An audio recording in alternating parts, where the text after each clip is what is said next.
supposed to be. It's supposed to come in.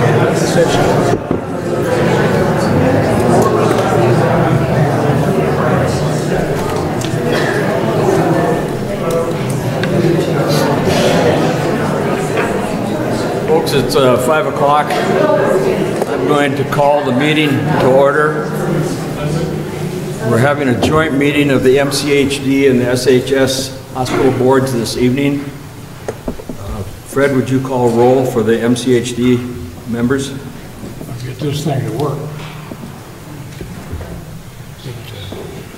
So, Brad Waite, he's excused. Bill Thompson? Here. Fred DeWitt, I am here. Dean Matthews? I guess he's been working in Telluride. Gayla Puck? Here. Jay Harold? Here. Rod Dobry? Here. Kelly McCabe, our attorney? Here. Also Keenan Lovett, our attorney. Board members, do you have any changes or additions to the agenda? All right, we're here to receive public comments and questions this evening. We will do that for 1 hour from 5 to 6. At 6 o'clock, the SHS regular board meeting begins, so we will stop comments at that time. We would like to limit comments to 3 minutes. And if you would like to make a comment, I've been told that you need to come up to the podium so that it can be recorded and we have a record of what's being said. So now we're open for comments or questions. Bill, I'd like to introduce everyone. My name's Tom Rice. I'm Secretary Treasurer of the Southwest Health Systems Board. Paul DeHaze, our chairman, is gone today, and Scott Steves, our vice chair, is also gone today. So we have a limited board here, but we appreciate everyone showing up for this public meeting. We understand how big of an issue this is for the communities surrounding us as well as the county. So we do appreciate you showing up, and we were asked a couple weeks ago to hold a meeting like this, and we appreciate the interest in it. I'd like to introduce the rest of the board here. I'm Steve Fusco, and I've been on the board about 8.5 years and was instrumental in working on the facilities plan with Bill for about 8 years. And then seeing the facilities under construction, we've been meeting every week for the last 2.5 years to see that project completed. My background is in architecture and urban planning. I'm retired and look forward to hearing your comments tonight and questions. My name is Dan Valverde. I'm a pharmacist. I've been a pharmacist for about 45 years. The first 26 years of that, I worked at University Hospital in Albuquerque, New Mexico. I moved up here about 18 years ago. Worked for Shiprock for 1 year, and then I transitioned over to Walmart as a manager of the pharmacy there. In the last 3 or 4 years, I've started working part-time over there. I became a board member late in 2014. Last year, I took a medical leave of absence from work, and at that time I resigned from the board. And in April, after Kent was let go, I asked to rejoin the board, and so I'm back here again. I'm Terry Cook. I'm a podiatrist here. I've been in Cortez working since November of 1998, so 20 years in two months. I was in private practice for 15 years of that time. 5 years ago, the hospital bought my practice, and I became an employed physician for SHS, or not for SHS, for Southwest. I joined the SHS board almost 4 years ago, 4 years ago in January. I had an interest in being on the board because we were having some issues that we as a medical staff felt like we needed to have better representation, both from giving information to the board and from being there to represent the physician class at the hospital. And I've been doing this since that time. So appreciate y'all being here and look forward to your comments.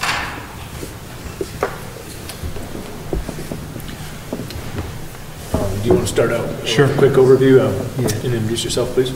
I'm Tony Suttoth. I'm interim CEO at Southwest. I've been there since April.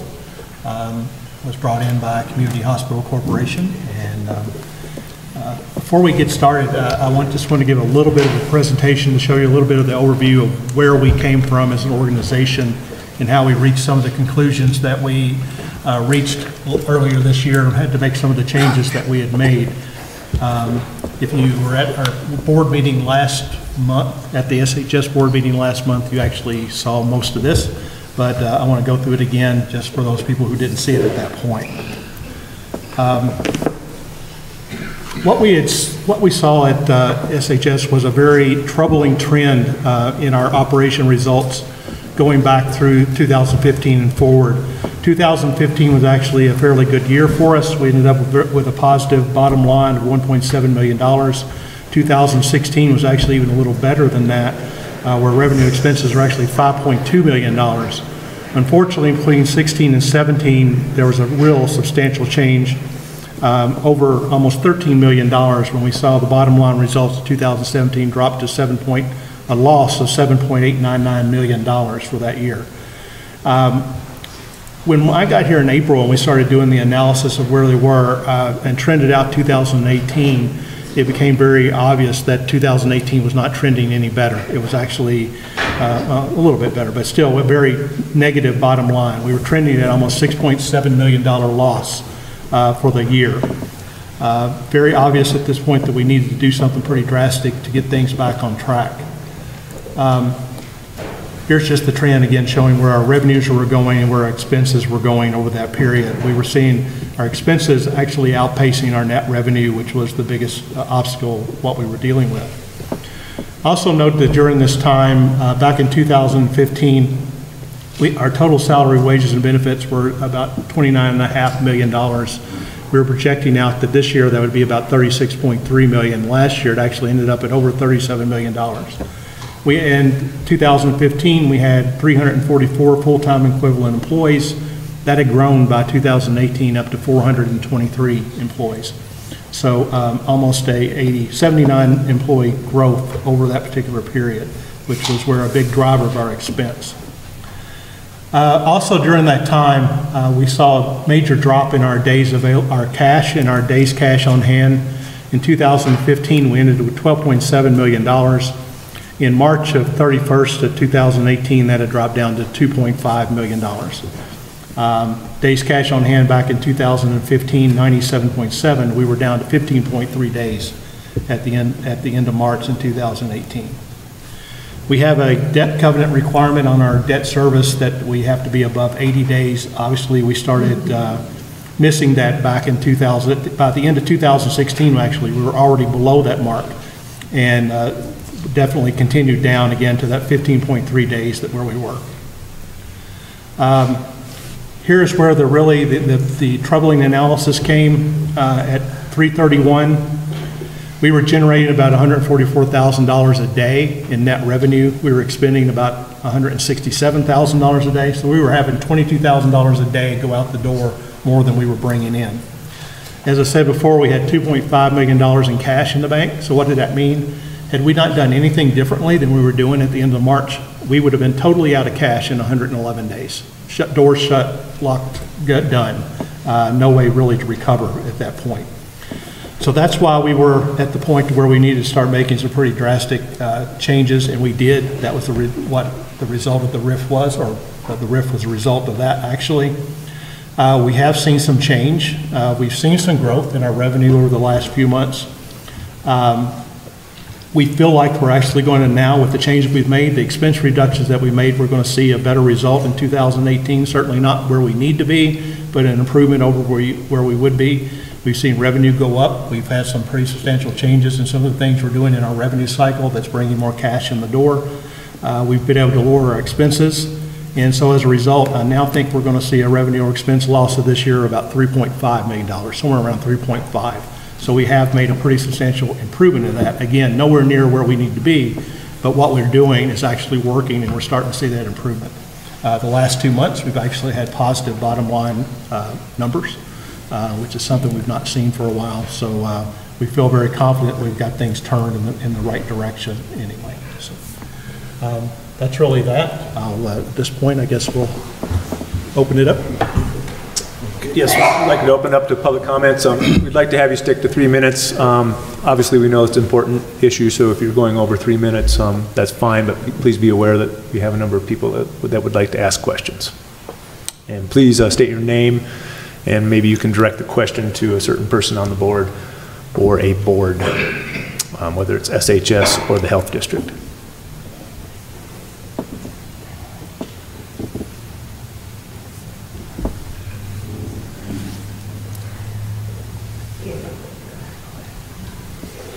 My name is Maxine Kirk, and I'm a lifelong... Can't hear you, Maxine. will this one work? There you go. Okay, I'm sorry. Thank you. My name is Maxine Kirk, and I'm a lifelong resident of Montezuma County, born and raised in Dolores. We were displaced from here for 11 years and then came back. My husband was born and raised in Cortez. I am totally disturbed by the termination of Dr. Baggy from the hospital. This is quite a blow. He is one of our longest, he's been here longer than almost any other physician that we have. The physicians that come in here now seem to come and go within about a 3 to 5 year span. So we have to change doctors and have to go through the whole business of telling them what we need. I am fortunate enough to have been Dr. Baggy's patient. I'm fortunate enough to be a patient of Dr. Cook's. They are the two mainstays, I believe, right now.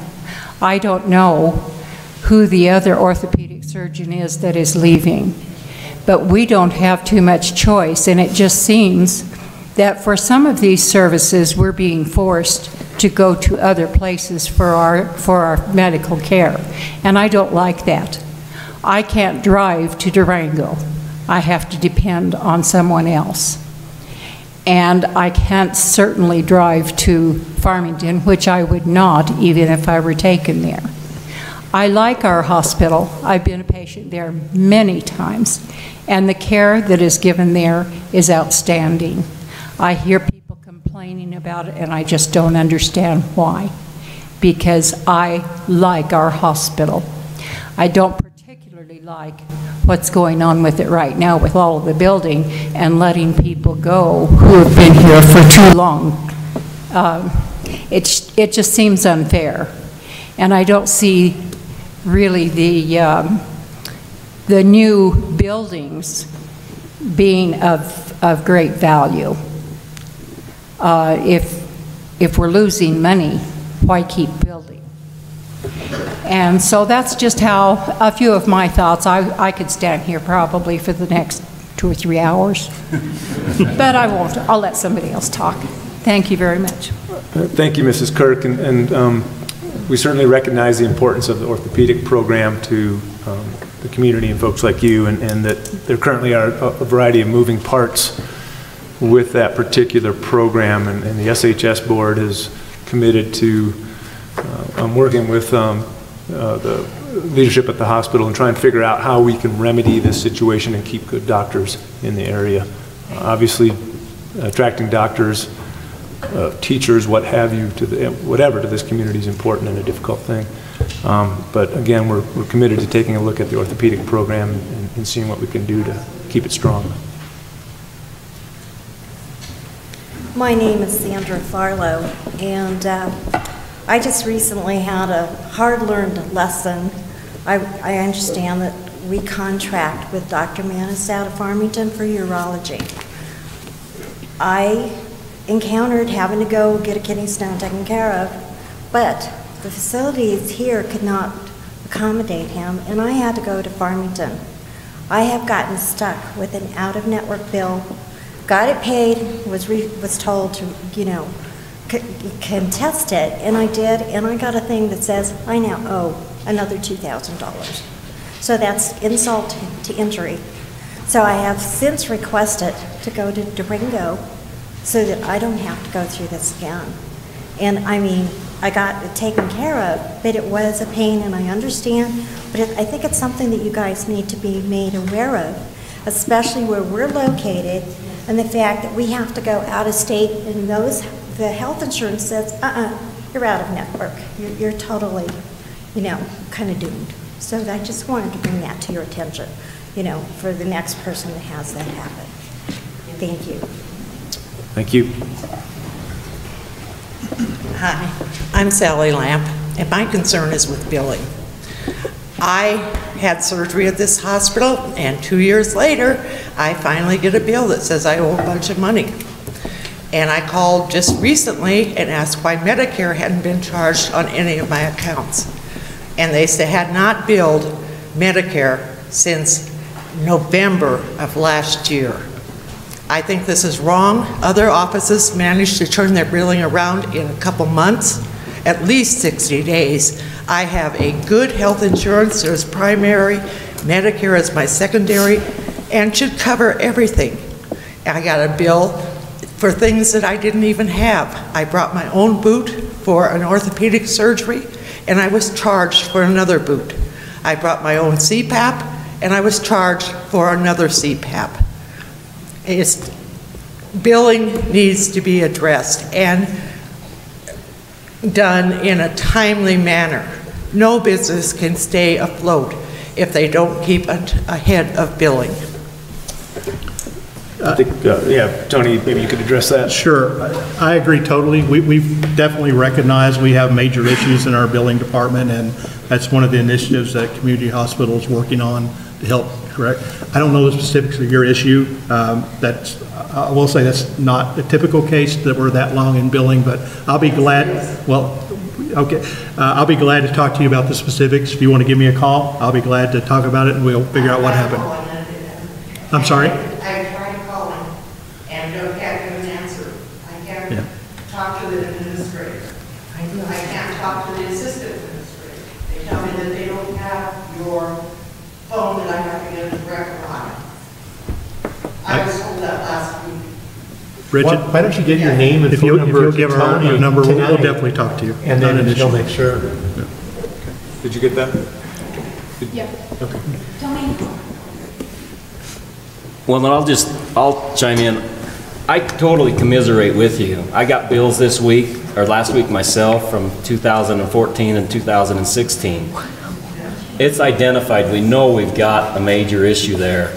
I mean, I had a stack of bills that I was bringing in that I wanted to go over with the hospital myself. It's definitely something that needs to be fixed. It's something that we're trying to work on.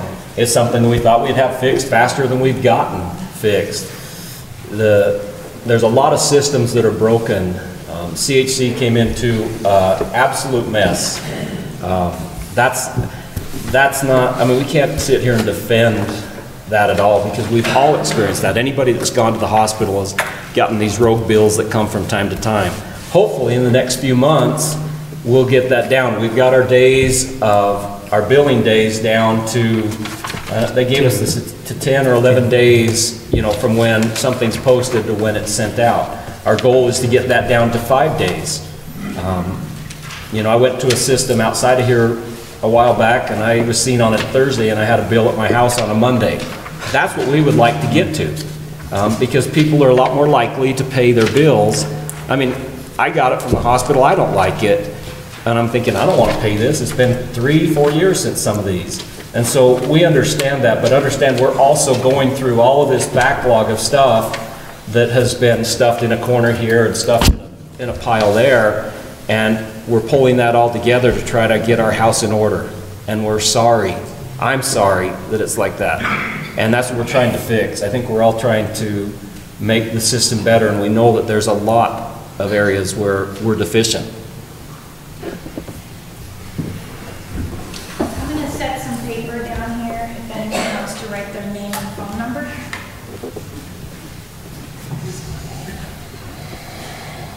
Go ahead, sir. Good evening. My name is Gary Stevens. I've lived in the community here for over 39 years. And I understand that the hospital at this point is having a very difficult time financially, and I totally agree that that is a big problem. The only issue that I have is that by letting go very experienced people and having to bring in unexperienced people or people that don't stay here, I believe this is going to cause the hospital more of a loss. And in particular, Dr. Bagley. He's been here for over 20 years. He lives here. He doesn't want to leave here. He has a number of patients. I've been a patient of his for probably 15 years, off and on. And he's willing to negotiate, according to what the paper says. He's willing to negotiate with you guys to find out what can be done to try to help with the financial problems, but also keep him here. I mean, he's got established here. He's got a family here. And like the other lady that spoke earlier said, that we have doctors that come in and stay for 2-3 years and then leave. My concern is that by losing him, financially you're going to lose a lot of money, because there's going to be a lot of patients that will not stay here. They're going to go to either Durango, or if he stays in the area, they're going to go to him. If he goes to Durango, they're going to go to Durango to see him. I mean, he has a large following. And I just think that financially, that the board needs to get together with him and see what he can't do to work this out to where he can stay here. He doesn't want to leave here, and I understand that. I don't want to. I love it here. I've told my kids I'm going to die here. They're going to have to worry about my mess after I'm gone, because I'm not going to. I don't have to worry about it. I'm not moving. And I think he's got the same idea. He wants to stay here. And I just think financially for the hospital, it's just a bad move to let experienced, well-established people go, let them go. And I can understand, you let people go, and I understand that. You have to make cuts in order to make this thing work, and I understand that. But I just think this is one cut that's going to cost the hospital more money than they are going to make. Thank you. Thank you.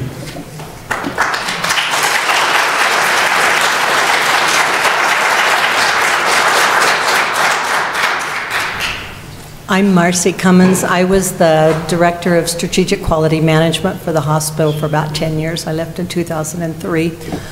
I know running a hospital is incredibly difficult, and for people who've not run big organizations, there is no way anybody can have a clue how difficult it is.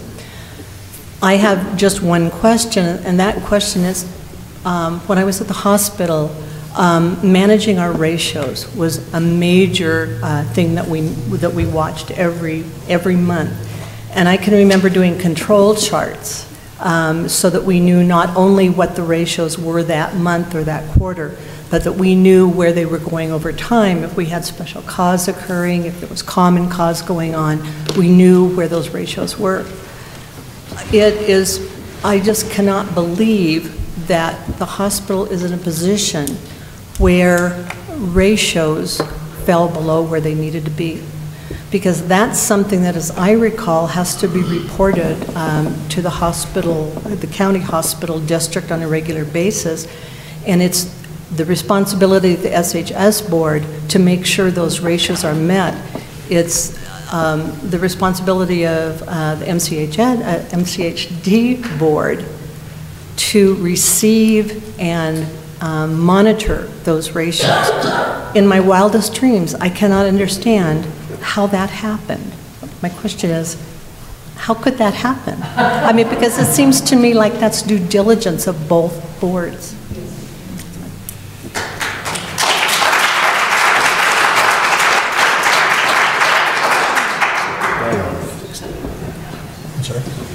Sure. Ms. Cummings, I wish I had a good answer for you.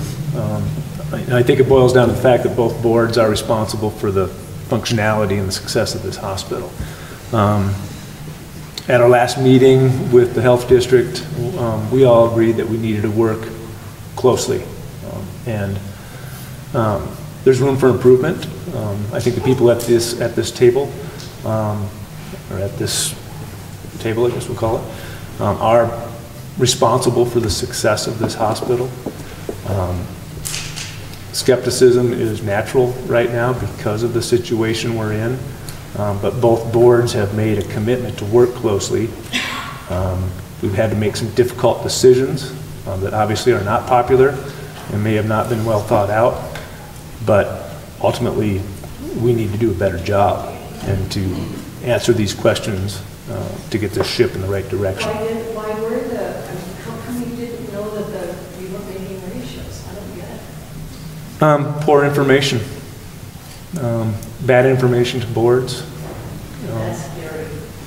There was about a 9-month period where the board got very little information, and we were told that a lot of the financial problems were Medicaid reimbursement from the state, which we ultimately worked with the state closely and found out that was not the truth. So you're right, you know, we should have known, and I think our board, I shouldn't say I think, we will ask both boards, be less timid about it. We just assumed our management was under control, and it wasn't. So I don't want to blame, you know, I want to blame ourselves for not being watchful and being assertive, but that's the best I can do. I mean, I'm not going to say I hope it will be different. Well, from the MCHD point, you're right, we are there to monitor that information that we get from SHS.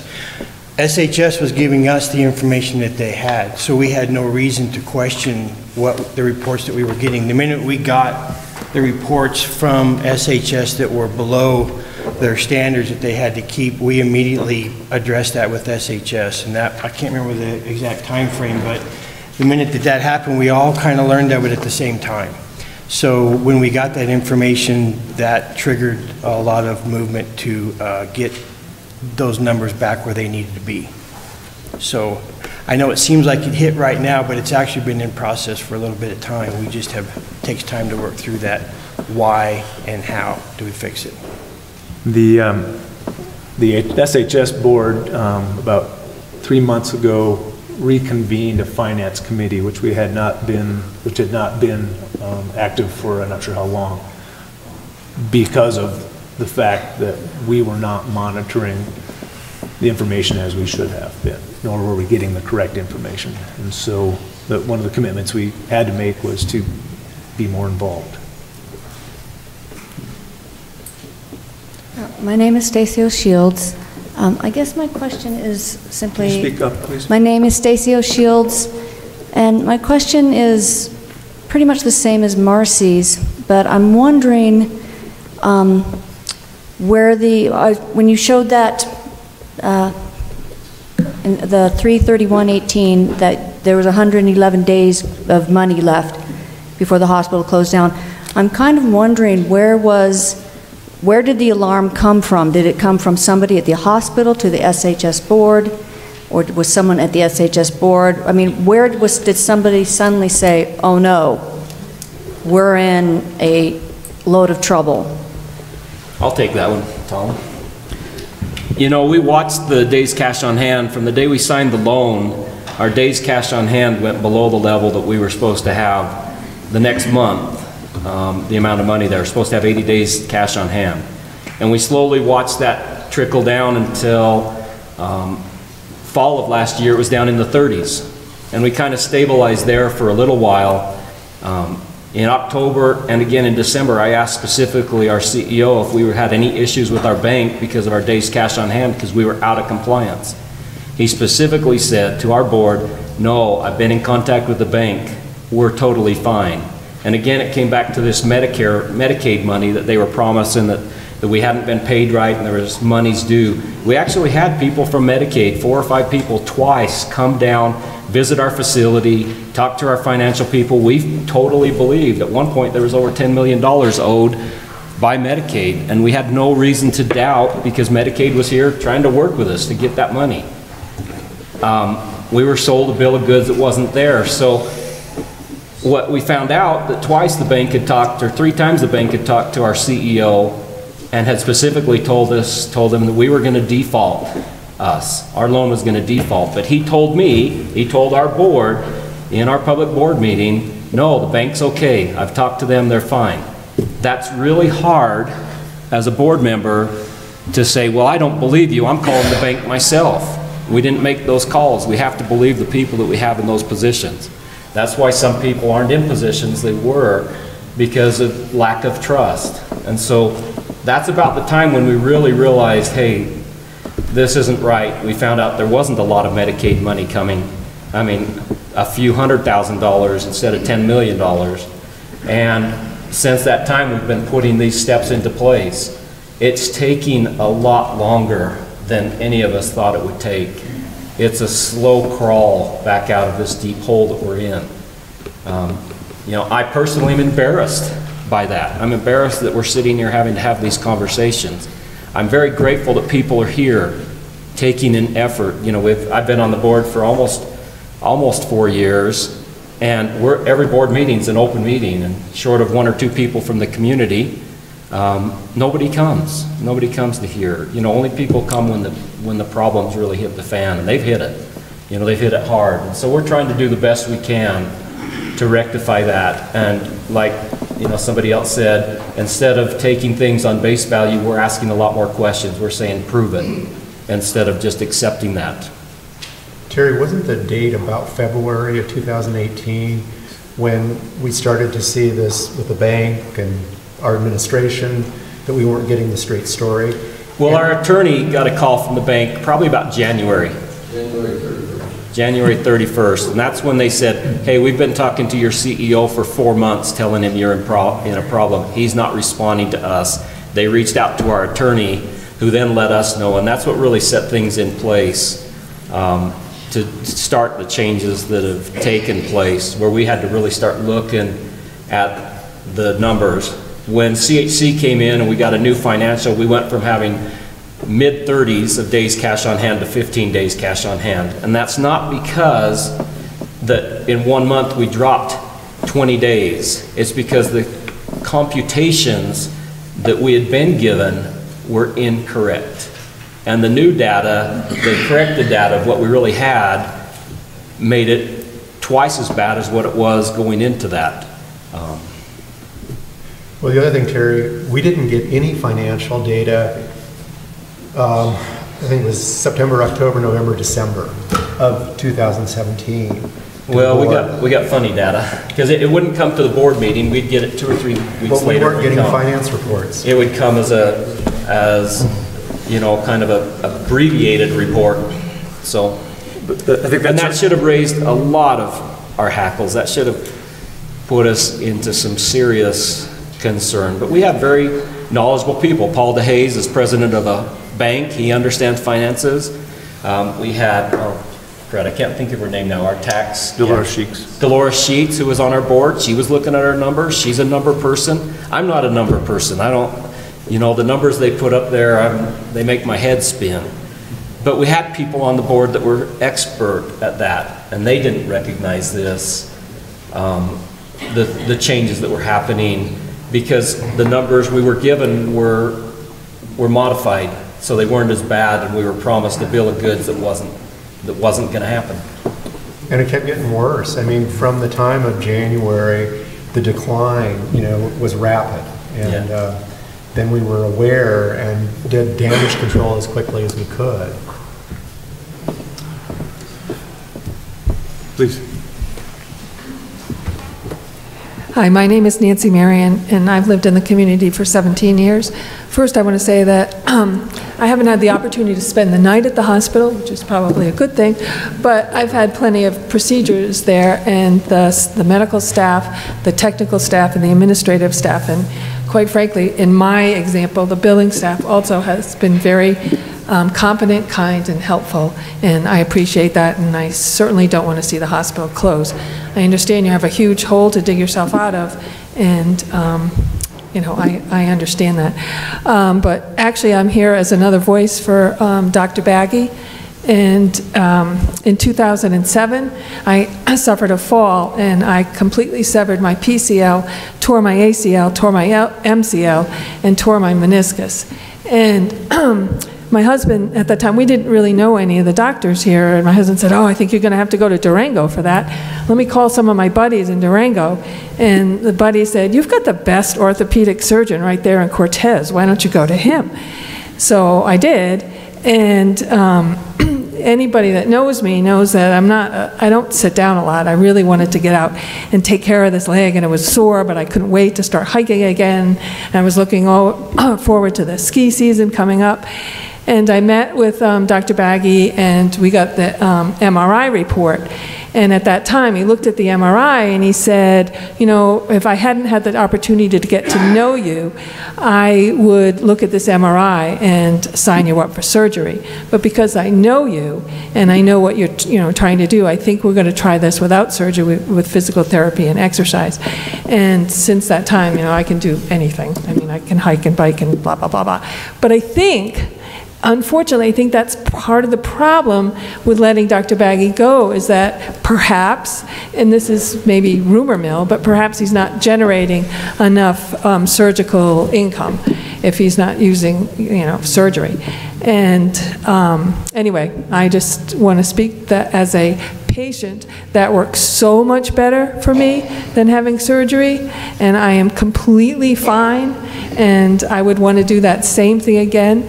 And the fact that he doesn't, do surgery is helpful to the patients. Maybe not the hospital, but helpful to the patients. Dr. Baggy's been here for 23 years.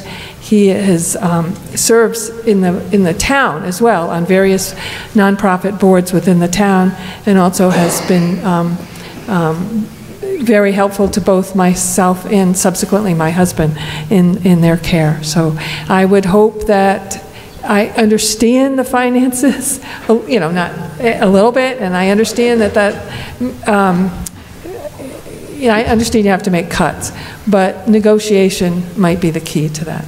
And if someone is willing to negotiate, then if I were you, I'd jump at it and work with that person. Thank you. Thank you.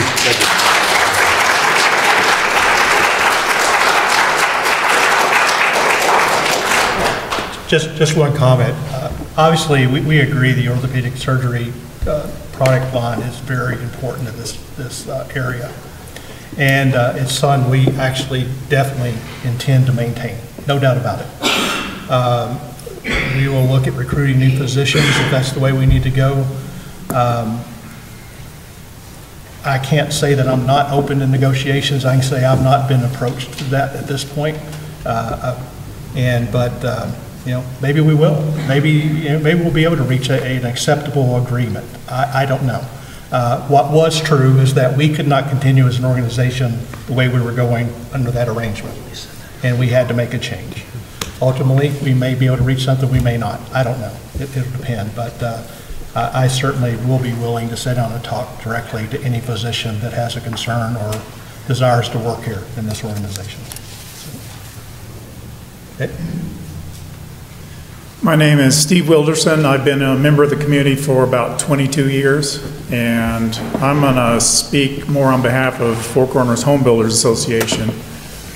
I know from reading periodicals that one of the decision makers for somebody moving to the area or somebody of this demographic of Cortez is obviously the healthcare system. And so obviously the alarm bell has gone off for our area that there is a problem. And I know you're addressing that. So I guess a quick question that I'm going to ask is, what are you going to do to continue to communicate what's going on with the community? I know you're having this, and this is good. The turnout obviously shows that everybody's concerned. So what is your 3, 6, 1 year, 5-year plan to communicate with the community what's going on and where you're at and how it's going? One thing I think I've committed to, and I know the board is certainly committed to, that we're going to be completely 100% transparent. There were issues with information going to the county commissioners. We're working on correcting that. I'm giving them quarterly financial reports. We're open to basically anything that's effective at this point. It shouldn't be a secret about what's going on at the hospital. I don't want it to be a secret. Quite frankly, I want people to see what's going to happen over the next year. I'm confident that 12 months from now, we're going to be in a lot better position than we are now. And I want to share that story. So we're certainly open to looking at whatever means we can do to get that story out. We've been very open with the paper. We'll talk to whatever source we can at this point. I've been approached about possibly talking to some of the community organizations. I'm certainly willing to do that. but we want to basically get the word out. We have an absolutely wonderful hospital, no doubt about it. Facilities as well, as good as anything around. We've got to share that story. I said at the last meeting, the true success of what this organization is going to be when we start seeing the people of Cortez, the people of the surrounding area, utilizing our facility again. We've got to get over the idea that you can go to Durango and get much better service. I don't believe that. I've seen what we do in this organization. I did not believe that for a second. When we get the people turned around to where they actually want to come to our hospital, a lot of our issues are going to go away. One thing that I'd like to say is that both boards meet once a month. They meet on different days.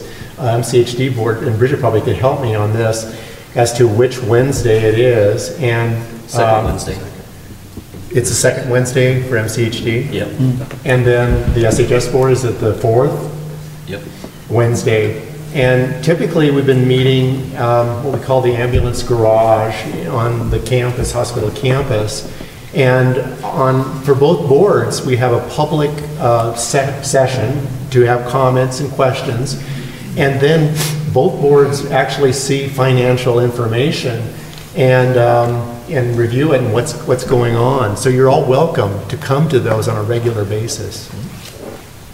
And one other related question, what is the number one thing you would like from the community in this process?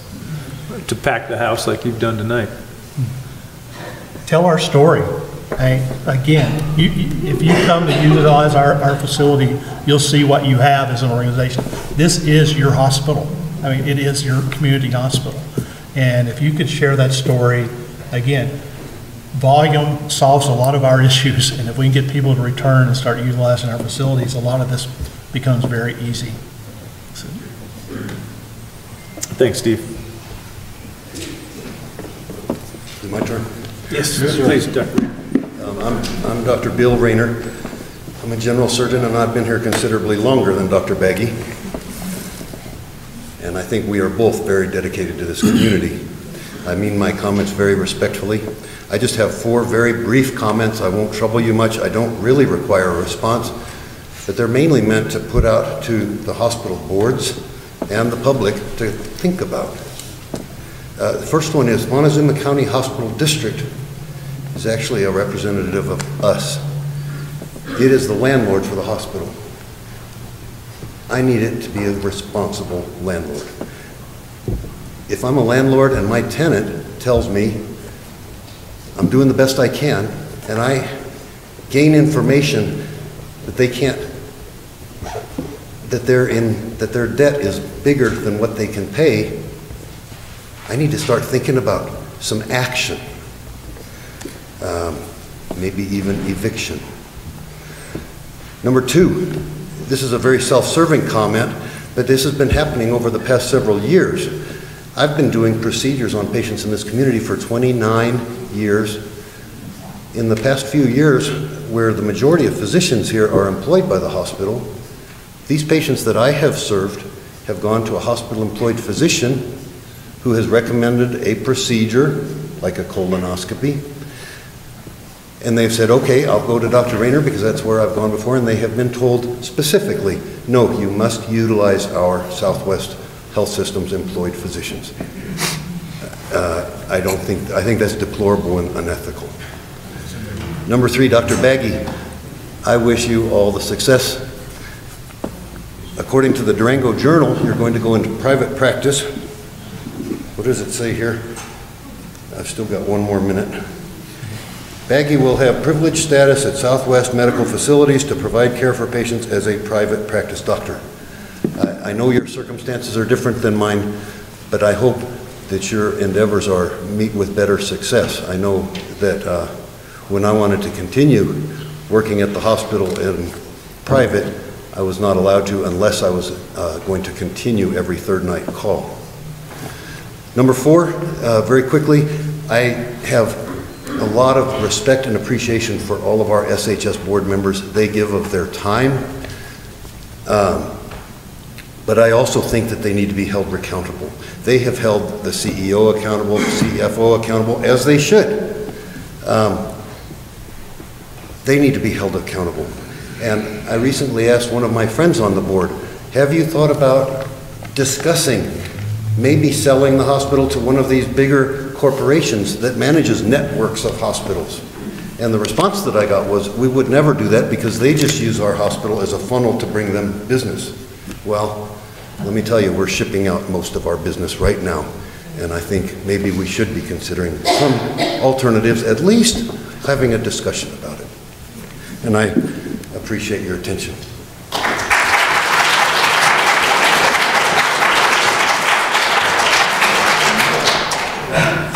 Go ahead, Bob. I'm Bob Bragg. I've been a member of the community since 1976, and I've worked a lot with the agricultural community. And of course, that's an aging population. And it's been quite some time I've been hearing from people saying to me, you know, I'd rather call the vet than to go to the hospital. That's not something that's new. That's something that's been around a long time. And I guess as I look at all of this, that I really question how the board, SHS board especially, how is it that you weren't talking to people and finding out that there was some real discontent with people as far as making use of your services? And you've mentioned that, oh, things are getting better, but unless it gets better from the patient care standpoint, those are your customers. If it doesn't get better with those patients, it's not going to get better financially. And I have to really question, too, whether the board has been served well by your legal counsel that's allowed you to get into this mess. It seems to me that we're hearing that you haven't been getting the reports that you should be getting. Somewhere along the line, there needs to be some accountability there. And the only thing I can say is there needs to be some real soul searching, because this community deserves a good hospital where people can get good care, and that good care, as people get good care, they're going to tell people about the good care, not nearly as often as they're going to tell about the poor care. Thank you.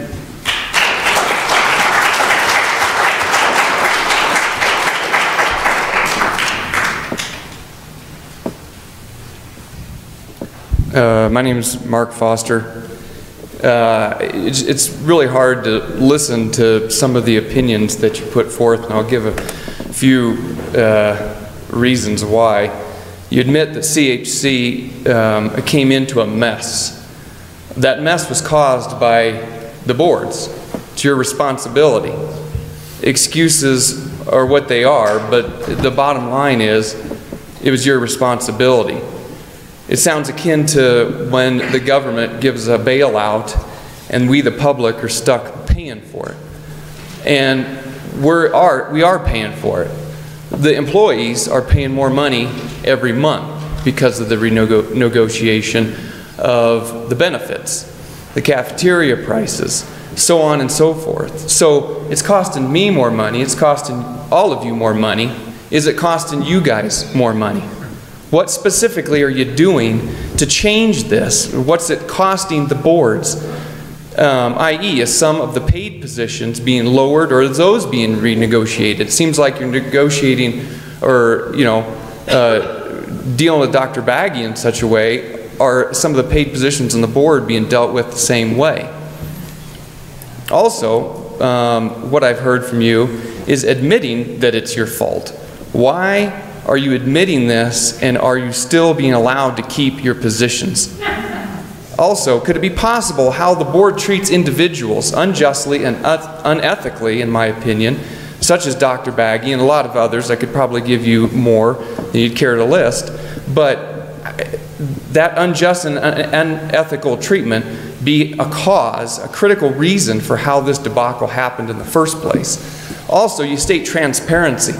That's a great key term, but does that include requiring your staff sign NDA clauses? Thank you.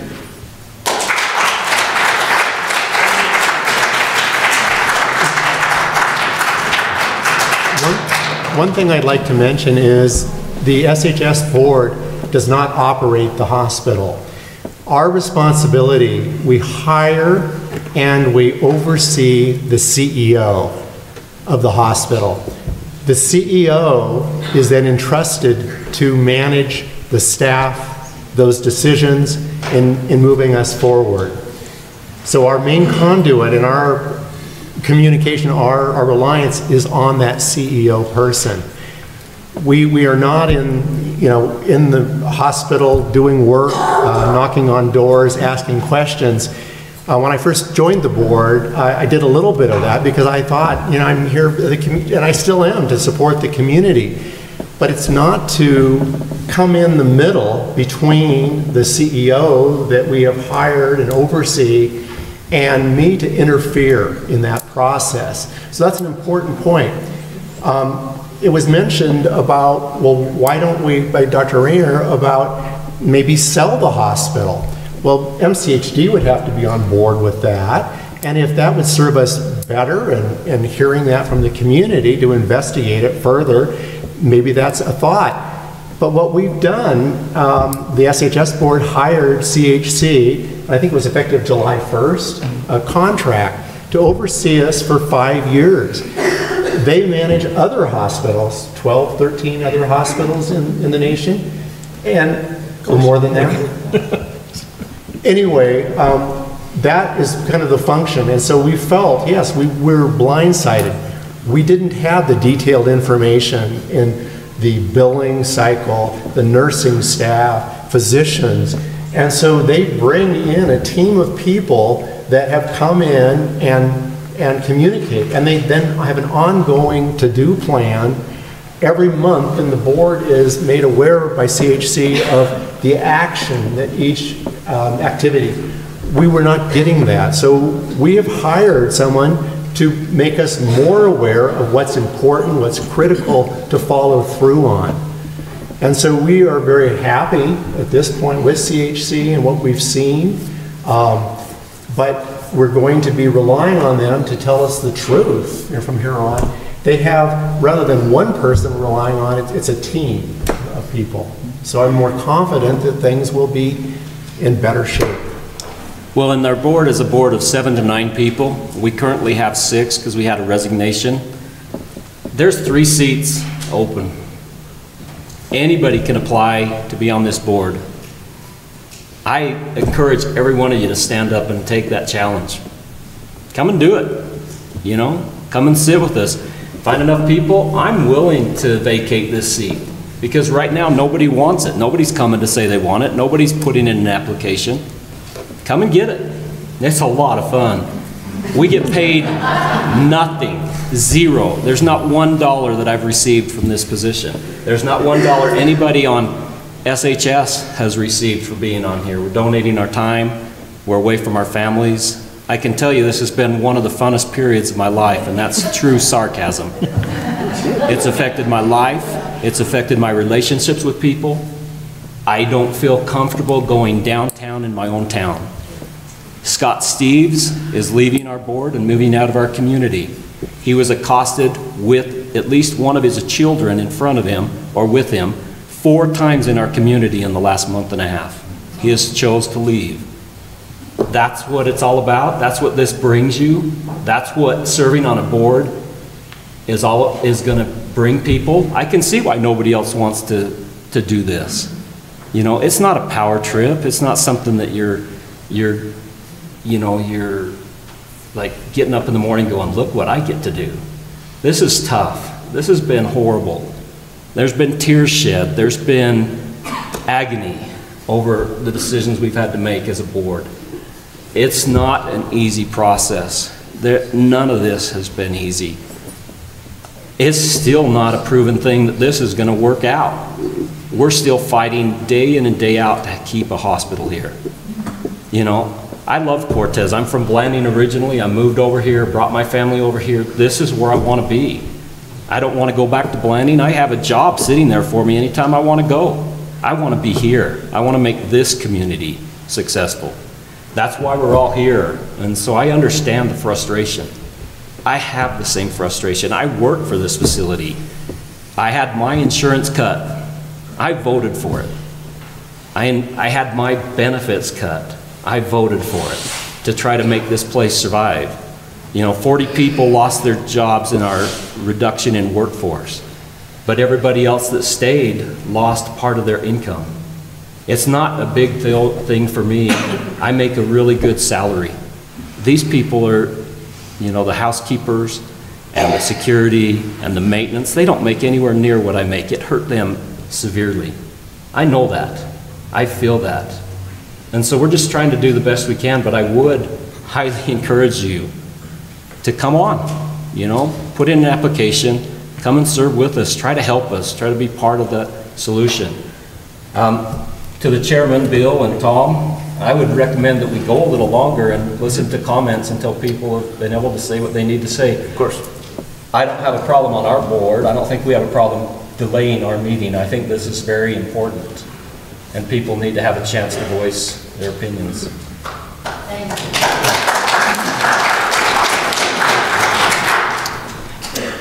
Chuck?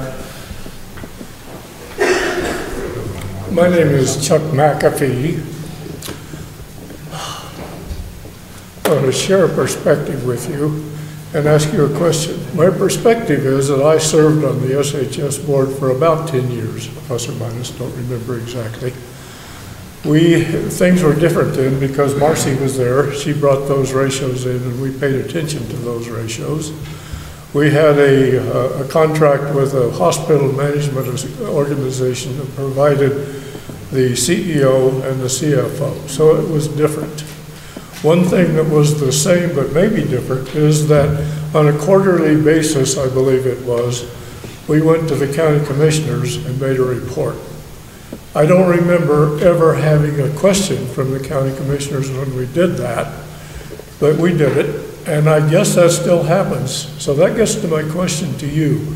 What do you expect from the county commissioners? What is their responsibility? How should they be paying attention to the same kinds of things that you should be paying attention to? Because they are elected and they represent us and they want you to come and make a presentation. So what the heck happens when that gets done? Who cares? Why do we do it?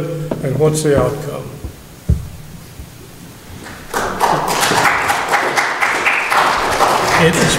As I've only been here since April, and I've met with the county commissioners twice. It was my understanding that process actually was one of the things that did kind of fall by the wayside for a while. They were not getting information, just as I think as this board was not getting information.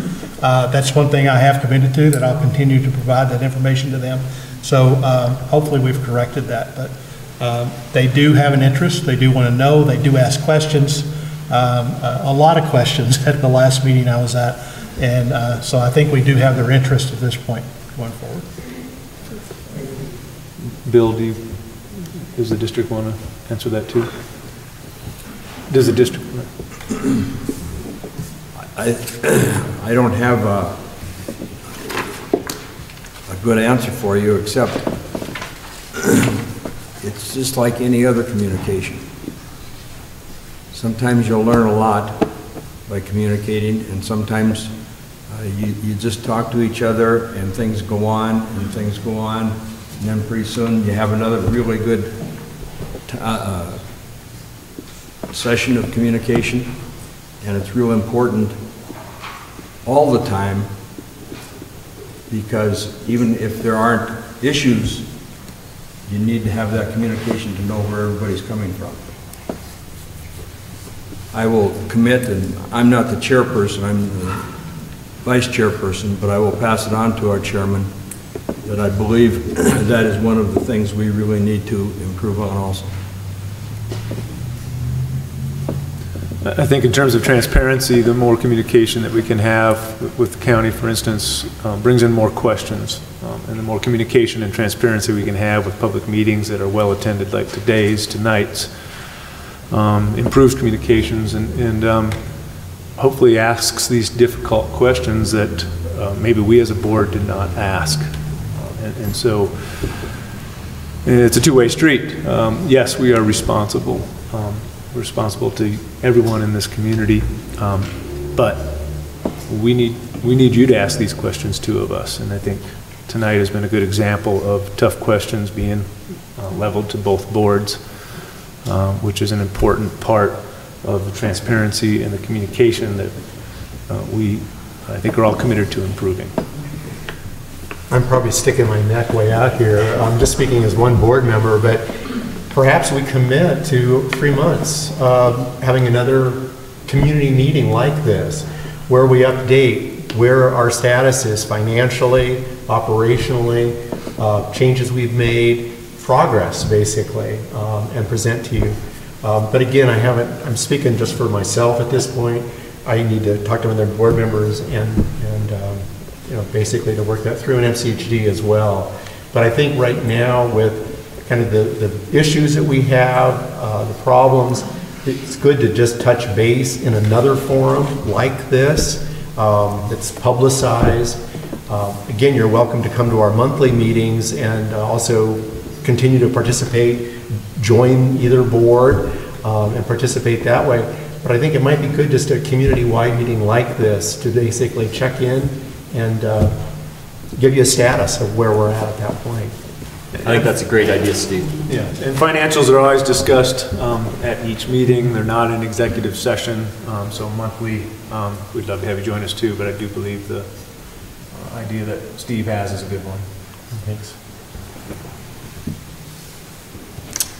My name is Charlotte Jones, and I was born and raised here. I've raised my children here, and now my grandchildren are growing up here. I don't have a problem with the treatment at the hospital. The doctors, the nurses, the techs are all great. What I have a problem with is the way it's run by the hierarchy, and that's you guys. Number one, your unwillingness to compromise with doctors that have long-standing in this community, who are highly thought of both as professionals and individuals, who've brought their families here, who have dedicated their lives to serving us and giving us the best care they can. Dr. Baggy and Dr. Rayner are the 2 of 4 doctors I know of that have left here because of your unwillingness to compromise in what I see as basically minor details in your contracts with them. Dr. Rayner saved my life with a surgery that I have been since told by several doctors that no other doctor could have done except one in Denver. I had no way to go to Denver, but I trusted Dr. Rayner completely, and my faith in him was well-deserved. Now I have some questions that I have no other comment on. First of all, when you're handling someone else's money, you may be a trusted individual, but even banks have are called on to justify every single penny they have in their trust. And that wasn't done. Why hasn't a forensic accountant been hired to find out what really happened to all of this money? Any good accountant can justify expenditures and all of this. We all call it embezzlement.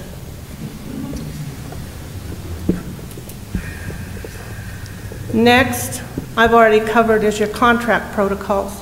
I've been told by 2 doctors and a nurse practitioner that sometimes, because of your protocols and your contracts with them, that they cannot practice medicine the way they would like to. That sometimes it's not in the best interest of their patients. You need to figure out where the problem is with your contracts and your protocols. I have another issue. Whose stupid idea was it that everybody has to go to the hospital lab for lab work? I went in for a 5-minute blood test, and it took me an hour of waiting from the time I walked in the front door till the time I actually made it to the lab for a 5-minute blood test. One individual there was waiting for 2 hours. She was sick, had a fever, and still sitting there because her doctor could not have a lab tech do the test the blood test, simple blood draw for CBC in his office. Because now the protocol is you have to go downstairs to the lab at the hospital. Flu season's coming. What are we supposed to do? Wait 4 or 5 hours for a blood test? I mean, this is just ridiculous. You talk about patient care, this isn't patient care. It might be financial care, but it's not patient care. And like I said, you've got some doctors here, and you're losing some really, really good ones. And you've got excellent nurses, nurse practitioners. Jenny Lovett is beyond amazing. Work with her. You've got lab techs, outstanding lab techs. I'm a hard blood draw, and your lab techs can draw blood in 5 minutes. A blood draw that I was in Durango that took 3 people, 2 hours. My arms were black and blue and still could not complete the blood draw. These people are amazing. You need to reward them in some way. If nothing else, give them a dinner.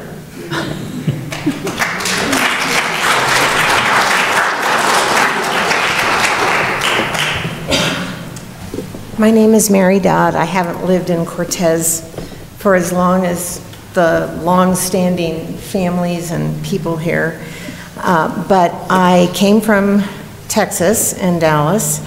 I have been an executive director of a nonprofit agency, and I've also been on a board that managed a nonprofit agency.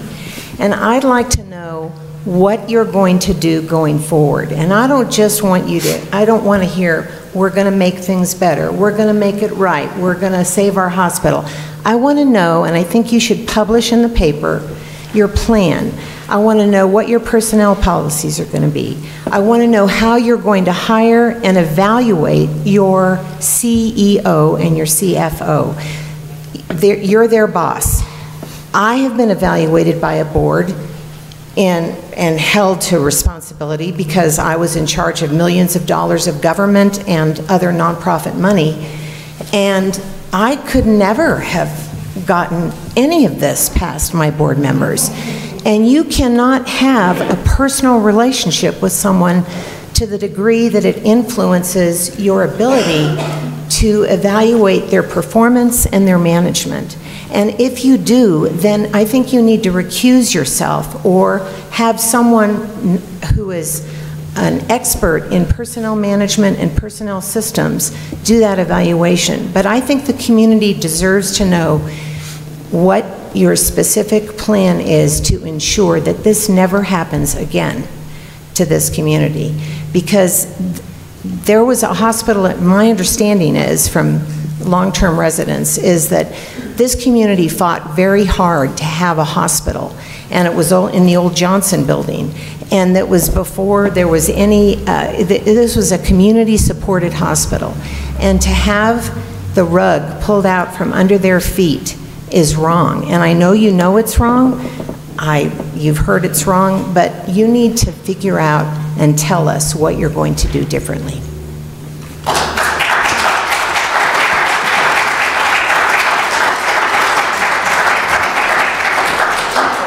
Hold on just a second, Mayor. I think one of the things that is different this time in hiring CHC, and I'll tell you, when I came here, Quorum was our managing partner. They hired our CFO and our CEO. I hated Quorum. I didn't like that model. I didn't like them as a group. When I was in private practice, I fought against them. I tried to get them out of here. We got to where they didn't control our CFO and our CEO, and we were able to hire our own people. And then we finally walked away from that Quorum contract at the first of this year. One of the things we found out as a board is we kind of lost our checks and balances by doing that. We put all of our trust into a CEO, and we didn't have an organization watching over that person. One of the benefits we have from having CHC is our CEO and our CFO will be employed by them. They have people that are watching them, checking their reports, checking their work. And so we can check them from a board standpoint, but they can also check them from a corporate standpoint. Craig Sims is a senior vice president that we deal with on a regular basis. You know, we work directly with Craig over Tony and then back to Tony, and we go back and forth. And so there's a good check and balance there. We have a financial firm that we hired at the first of the year, Eid Bailey, out of, I believe it's Minnesota. Eid Bailey. You know, to check the financials. So we've got them checking and we've got CHC checking.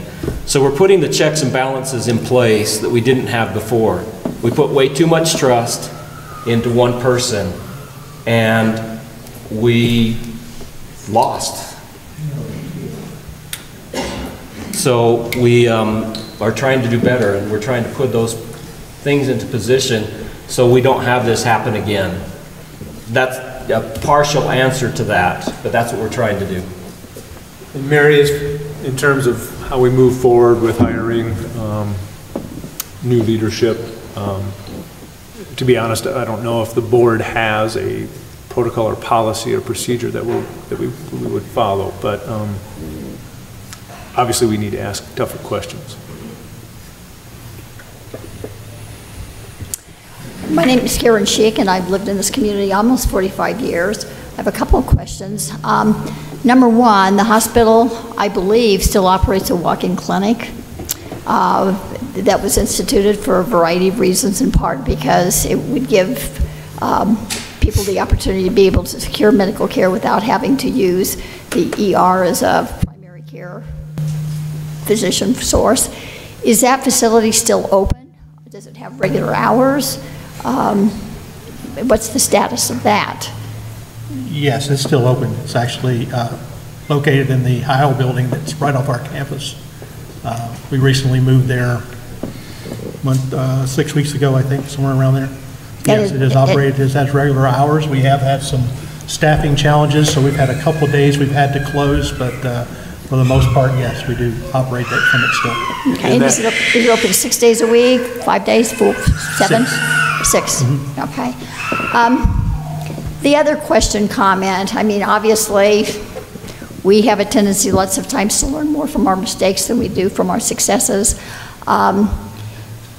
Is there going to be something in place? I think one of the problems with serving on a board, particularly a volunteer board, is that very often the people that come to those positions are people that have good hearts and are interested in doing something good for their community, but they may not always have the necessary skills or background knowledge to allow them to be able to ask the right kinds of questions or to look for the red flags. Is there going to be anything in place? I don't know how long CHC is planning on staying here, obviously until the hospital's back on track, certainly. But at that point, is there going to be some kind of a training program? Obviously, there are a lot of older people on both of these boards eventually. Really? You will decide to move on to other things. And so new people will be coming into those positions. There needs to be some kind of training so that we don't have a situation where we have board members that have to learn through painful experience. Is that on the board as far as on your list of to-do things to get something like that into place so that future board members are provided with the education that they need so that they know what questions to ask and can do a good job of serving responsibly on each of these boards? We had an opportunity to send some board members to some training in Sedona over the past year, and we looked at the price of it, and we felt as though that was a cost prohibitive more expensive than what it's costing us now? Well, you're right. You're right. Well, it came right at the time when everything had hit the fan. And when I came on the board, we went to training with Quorum. I went to Park City, did training with them, but we haven't had the level of training that we need. That's apparent. Whether that's from not taking advantage of what was there or it just not being offered, that's a question.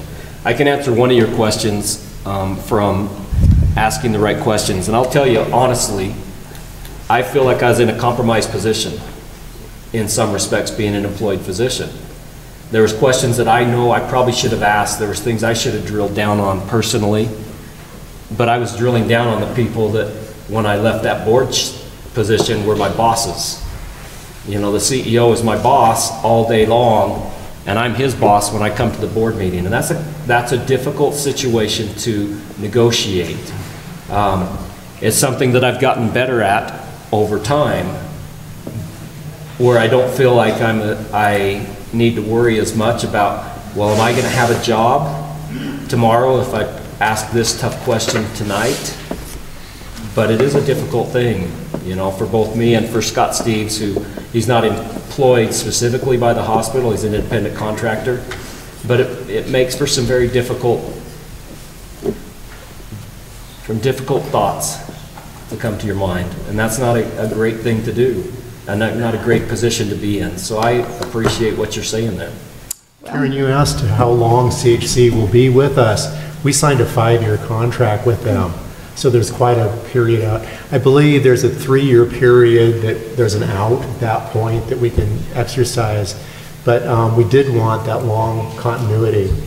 You also talked about our capabilities as a board, and we do look for different features. I mean, like Terry being a physician, quality. He was on that committee that met monthly about the quality procedures, the scoring, to question that. My background is in architecture, and so I gravitated and chaired the facilities planning group, which Bill and I sat together for 8-9 years to come forward with a plan as to where the hospital should grow and improve and maintain.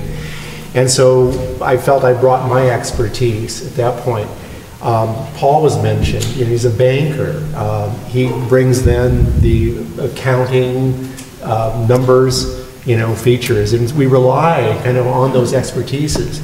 The nominating committee, of which I'm a member, when people come with application, we look for that, you know, what are they providing to us? So it's a good point, you know, it's a good point to sharpen our view of that as to what's maybe more important and critical. In my case, healthcare was not my background, so that's been a real, for me, a learning experience and to know.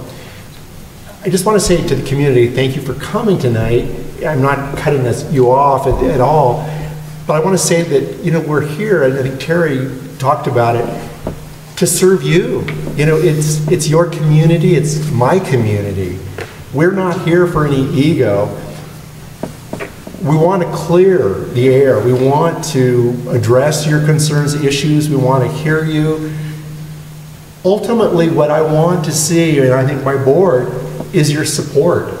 That as we make improvements to the quality of care, the availability, the continuity, the billing procedures, that you then become advocates to tell your neighbors.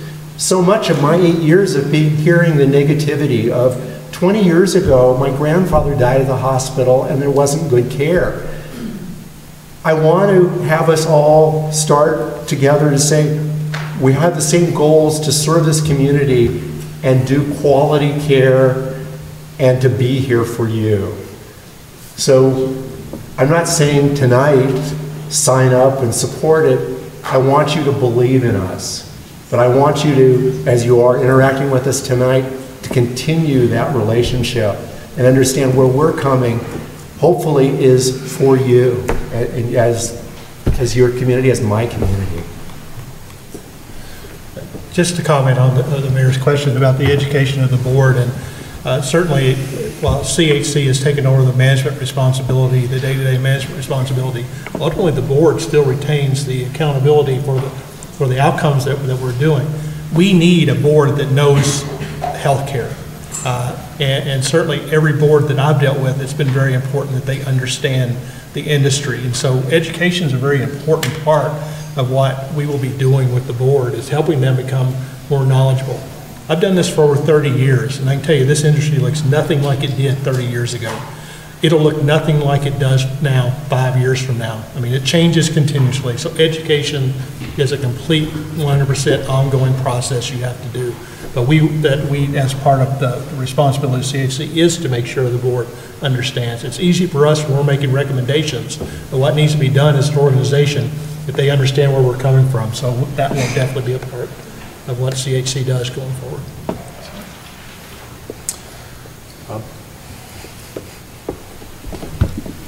Hi, I'm Rob Busby. I've been in this community since 2010, and I have been attending both board meetings for the last 3 years. And I was glad to see such a big turnout tonight. And I'll tell you what, I need company when I go to these board meetings. So I'll be glad to have you, because they're getting tired of looking my face. And another thing too, my connection with medicine is I have a daughter, and she takes care of me.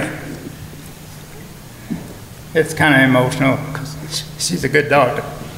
But she left this hospital in the end of May and started her own practice. And she's doing something that a lot of other doctors are doing, and that is going to direct pay. And she has a specialty that nobody else in this community has. But anyway, she takes good care of me. She gets on my tail and tells me I need to do this or that, and I pay attention to her part of the time.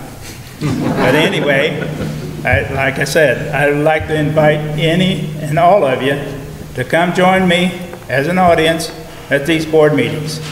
I've been taking notes, like I said, for over 3 years, and it's been interesting, but I cannot myself do anything to change the board. But if several of you show up and you got different questions, because I can't think of all the questions, I sure would like to have some help. So thank you.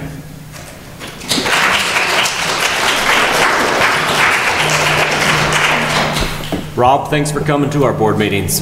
Many times he's the only person from the community that's there. Don't let him leave. He's walking through the back. Please. Good evening. I'm glad I'm not sitting in your chairs. And I know it's been a very difficult situation. What's your name, sir? I'm sorry. My name's Jim Wetherill. Thanks, Jim. Lived in the community for 12 years. And very proud of the fact that we have a hospital. And when it came time to vote for the new building, I was one of the first in my block say, you bet, because if we can have a strong, positive hospital in our community, that adds so much to the growth and vitality of the community. And as we all, as old retirees like myself, I moved here as a retiree. Like someone said earlier, we look for, what's the health care like? And you take a little bit of a risk when you come out of the Denver metro area and come to a little place like Cortez, because I had every specialist in the world there, but there was some quality about Cortez and family and stuff here that made a lot of difference for us. And so we're saying, yeah, that's a good hospital, and there's other opportunities there for us. So Cortez is a place we want to live. We're tired of the traffic in Denver, pollution. You guys go there. No one wants to go back. But anyway, I know that there's a fire on the deck, and you guys are trying to pour water on it to try to put it out. I understand what's going on. But I think we need to be really careful, you as the boards, to look at the holistic picture here. It's just not the finances. It's the culture of the organization that's suffering. So if you only look at the finance stuff, you forget about the quality stuff that makes the finances work. So my thought to you is this. Why don't you have another couple meetings like this and not, we're way over that hour, I see that, and not have a regular meeting and say, let's talk more. Let's get this kind of crowd in here and listen to what they're saying, and then maybe in a subsequent meeting, maybe next meeting or meeting after, you check for understanding. What are we hearing? What are the issues out there? Some are finance, some has to do with personnel, some has to do with other issues like that. I told my wife yesterday, After I read in the paper that Dr. Baggy's contract hadn't been renewed, and I was floored. I know Dr. Baggy, and I love the man dearly. He does a lot for our community. But then when I read in there, he said he's open to, you know, to renegotiating. I'm going, why didn't that occur before it got in the paper? It's so damning to the culture of the organization. For something like that to occur with personnel to get reported in the paper, and then all these people go, what in the heck's going on? Some said you don't get people at your meetings. Well, look what you got now. And the reason why, we know why. They trusted you. Now they don't trust you. When my kids used to misbehave, I used to sit them down and say, you know what? It's not that I don't love you, it's the behavior I don't like. And now you have a low credit rating, I said to him. And I said, now you've got to build your credit rating up. And that's where you are. And you'll do it, because it's a tough job. And like you spoke earlier, got openings, and people don't like to do it, and you make $0. Yeah, I understand that with it. But check for understanding what your community is saying. Check with understanding between yourself. And look at that big picture. Don't just focus on the finances. Look at the culture and what's happening to it. Thank you.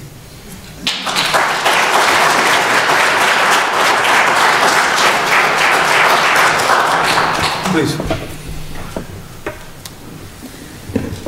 My name is Deborah McVicker, and I am married to one of the 40 people that were let go on August 13th. And I just wanted to give you the personal side from a family perspective. That my husband worked for the hospital for 23 years. He took a total of 24 hours of sick time in that 23 years. He was very loyal, dedicated, committed, and experienced. So I know you say that the CEO makes these decisions, but I don't know if you're aware of what protocol they were using in laying off the 40 people. But I think it's a shame that all those folks were laid off, their families destroyed, hearts broken, including my husband's, who felt like he was family, that the hospital was his family. He missed several family functions in the past 2 years due to the construction project that we spent over 40 million, was it? 30 million. 32 million, Yeah. and then after it was over, laid off 40 people. Don't you think that the community wonders, you know, if maybe that was a necessary project? If it was going to lay off 40 community members? And then you sit there and you ask us to give you support.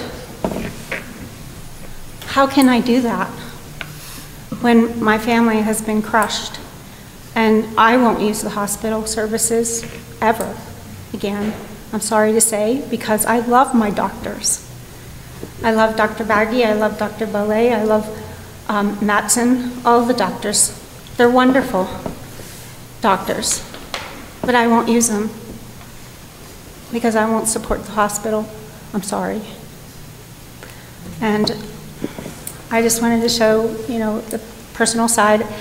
And I don't know if anybody asked, because I got here a little bit late because I'm a school teacher, so I don't get out of work until 4:30.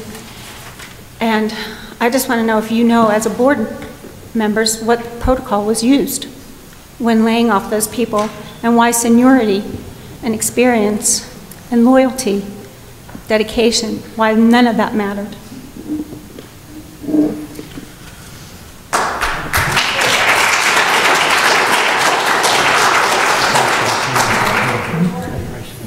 We are aware of the protocol that was used. It's not a perfect protocol, obviously. We understand that it impacts families beyond 40 people. And I know it's very difficult to the community, especially to someone like you, Ms. McVicker. It's not an easy, it wasn't an easy decision for this board to make.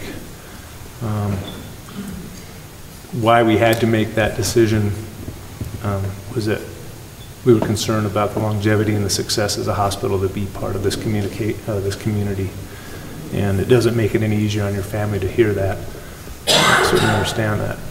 There was no easy way to make this decision, and the board struggled with it for months before making this decision. We wish we could have made a different decision, but we were in a situation which was very difficult, where we had to ensure that this community had a hospital whose doors remained open. The protocol we were made aware of by CHC, the individuals we did not make decisions on as a board. We didn't say this is the person that should go or stay. They went through the process of educating us as to where there were surpluses in certain departments. And that we then approved. The actual implementation was carried forward by CHC. So individuals, I worked with your husband for 8 years. He was on my facilities committee. I miss him. He was bright, articulate, very helpful always. So I share your perspective. Being married to him, as just a person in the community, he was terrific. So thank you for coming. What's that?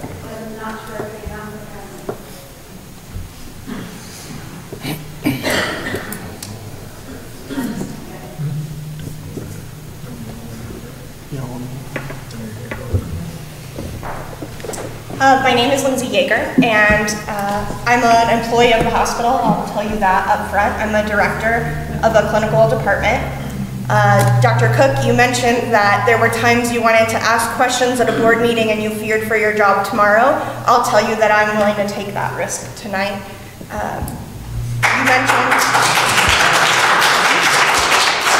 You mentioned that when you go downtown, people have made comments to you. That's happened. Sorry, Lindsay. Go ahead. They haven't made comments to me. I fear for comments. They've made comments to Scott Steves. Sure. I would tell you that that has happened to myself and probably every member of leadership in the hospital, and we call that something called responsibility and accountability. And it's not something that I've been fearful of. I've had to answer questions on behalf of this healthcare system to citizens and my patients and my employees for months. I'm not from Cortez. I chose Cortez. I was recruited by this healthcare system to come in and care for a population of people, and I did that gladly. I bought a home here. I haven't just been a citizen, I'm not just an employee, I've been a patient in this healthcare system. I've been very honest about my anger towards you guys, and I'm angry today because the bottom line is that you failed me. You failed me as a resident, as a community member, as an employee, and as a patient. And listening to these people ask questions of you guys, and I apologize for this, and maybe I won't be here tomorrow, that's okay, but there's a lot of two-stepping going on. I have yet to hear, I'm sorry this happened on our watch. I'm sorry we didn't ask the right questions. I've heard so many times in so many facets that you didn't get financials for months. Where were you? Were you in our huddles 3 days a week? Where were you sitting at the end of the hallway in a lawn chair asking for financials? Because you owed that to me. You owed that to every person in this room who receives care and receives funding and pays their bills every 2 weeks because of this healthcare system. There will be life for me after Southwest. I'll move on. I can live somewhere else. But this community deserves to have a hospital. And I think we talk about, the consequence to the economy here and the building here and the jobs here. But if there is not a hospital in Cortez, Colorado, people will die. People will die here. If you have chest pain in Dove Creek, you're done. You're done. And so I absolutely respect that you guys are on a board where you're not paid and it's volunteer and it's been hard. It has been hard for all of us for a long time. But I think if you guys were to be a little more humble and say, we're sorry this happened. I recuse myself from this board because I failed you. I hope the next person does better. I think this community would forgive you. And I think you could have dinner downtown again, Dr. Cook. Well,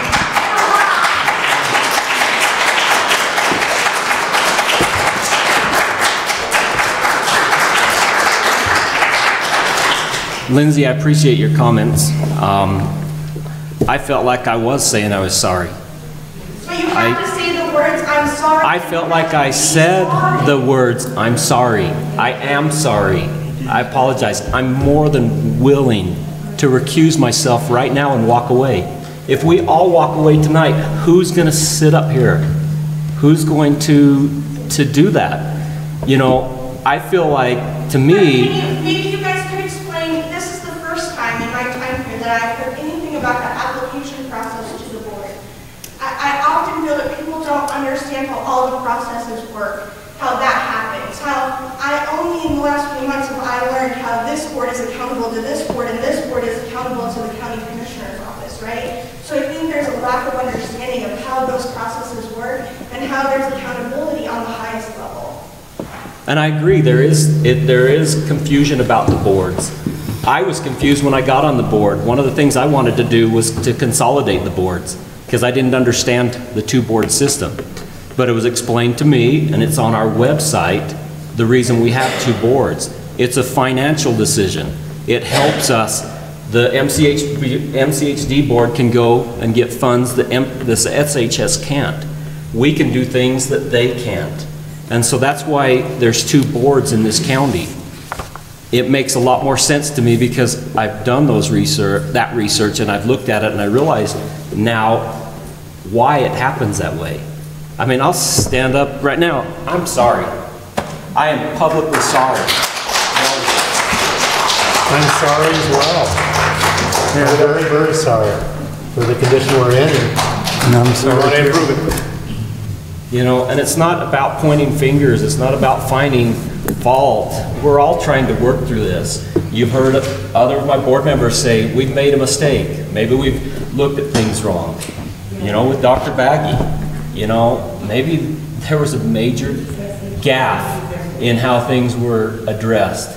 I'm not opposed to being able to say that.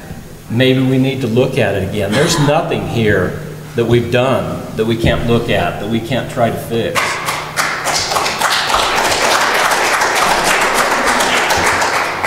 We're all just human. We all make mistakes. We all have things that we don't know. It took me a long time to get to the point where I know what I know on the board now. It took me a long time to get the experience that I have. I'm a much better podiatric physician now than I was when I came out of school with all that training they'd given me. Do I have more that I can learn? Absolutely. Do I have more that I can learn or we can learn being on the board? Sure. But I will say that we're welcome to have other people come and join the board, and I am very willing. You don't know how willing I am to leave this board. This is not what I want to do on a day in and day out basis. I don't like making these decisions.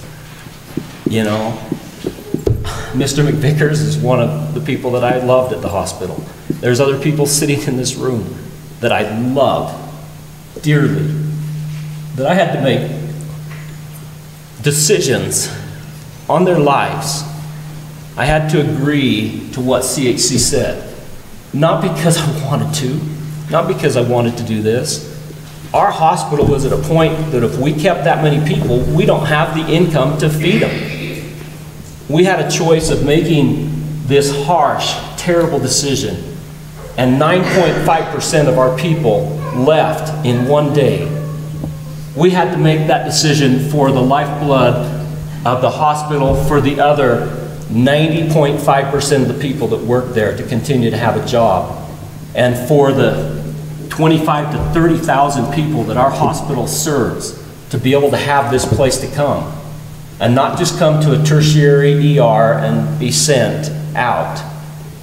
If we go bankrupt, we're not going to ever have what we have again. What we have because we fought hard to get it.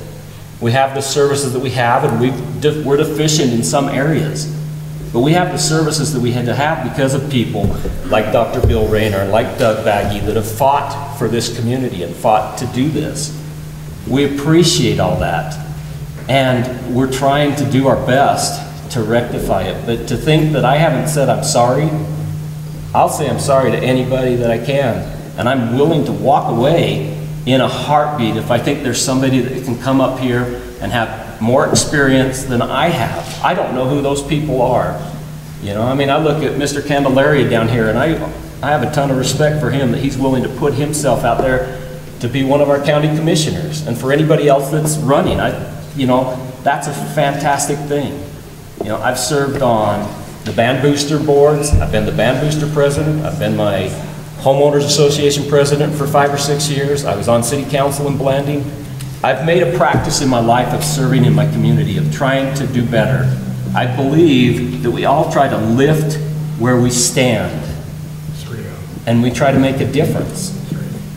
So I'm just sorry. I'm sorry this whole thing, I'm sorry we're all here. Well, I'd like to, we haven't said a whole lot from the MCHD side.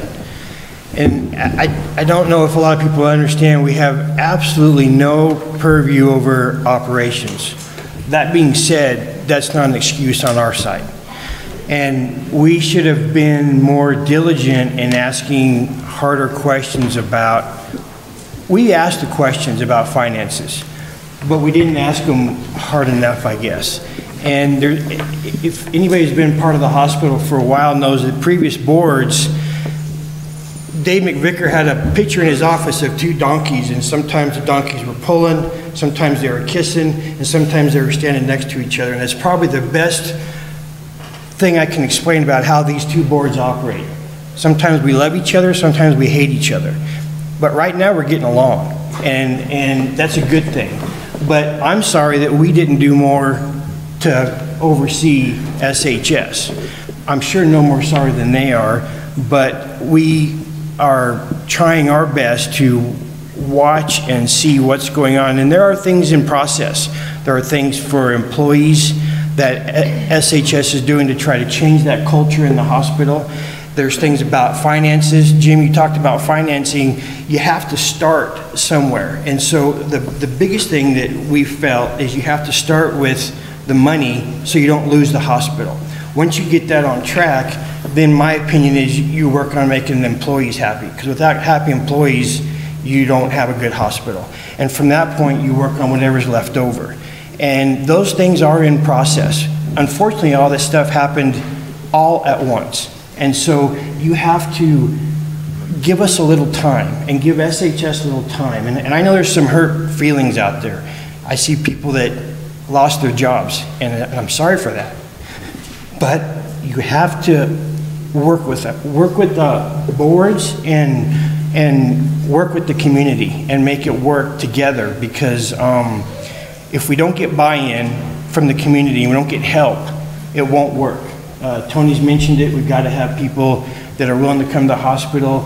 I hear it. I get a lot of calls about how bad the hospital is and how bad the care is. I never get calls about how good the care is. I'm glad to hear them tonight. But we have to have people who want to use this facility to do your job also, to help us do our job. And that's my point from MCHD. Okay, you guys all know me. I'm Robin Bragg. I was a 27-year employee at Mercy Medical Center in Durango when I was recruited to work at Southwest Memorial and was fired in August of 2017. But I will give Southwest this. I had a great learning curve, because through the 13 years I worked there, there were 7 different CEOs. And every time a CEO came, I got a different job. And I did have Marcy's job of risk and compliance. And I got Southwest Memorial certified by the DNV and by the Joint Commission. Shelley Zachary and I worked on that very well. And CHC should know this very well. If you are not Joint Commission or DNV certified, you don't get, or you shouldn't get, health care dollars from Medicare and Medicaid. And the OIG is the basis of health and human services. Since its 1976 establishment, the Officer of the Inspector General of the United States Department of Health and Human Services has been at the forefront of the nation's effort to fight waste, fraud, and abuse in Medicare, Medicaid, and more. And they have, I left you guys last 2 weeks ago, at the board meeting, all of the board training, and the Joint Commission and the DNV. It is in the standards that the board has to have the OIG board training to work on a board.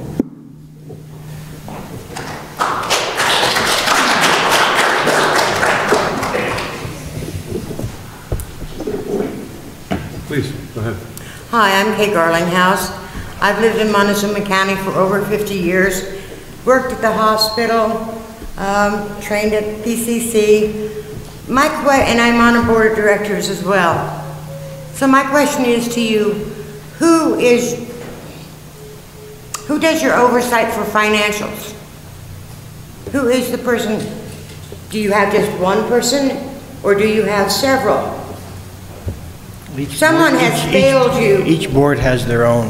Each board has their own. And the hospital has its own. Is that correct? So somewhere in those 3 people, someone should have noticed that big drop in funds. What happened? Do you not go over your financials monthly? We're part of the MCHD board on this side of the table, so. I don't care who answers it. Well, we don't see those numbers on the But isn't the board of directors the fiscal responsibility of the? I have to defer to SHS. Yeah, about a little less than a year ago, we did not get financials on a monthly basis. The information that we... That is the main issue right, of a board of directors is fiscal responsibility. You're correct. And so take up that responsibility and carry it forward and get us back our hospital. Okay? Okay. MCHD, SHS. Okay. Work together. Thank you. Oh, Dr. Baggy has been my family doctor for about 15 years now. My mom, my dad, my brother, my son, my husband, myself. He's family doctor. He heals my broken bones. Thank you, Dr. Baggy.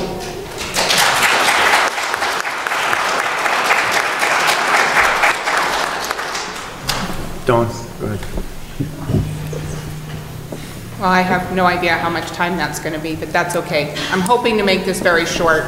My name is Dawn Marie McAllister Zahner, and I was one of the 40 who was laid off on August 14th.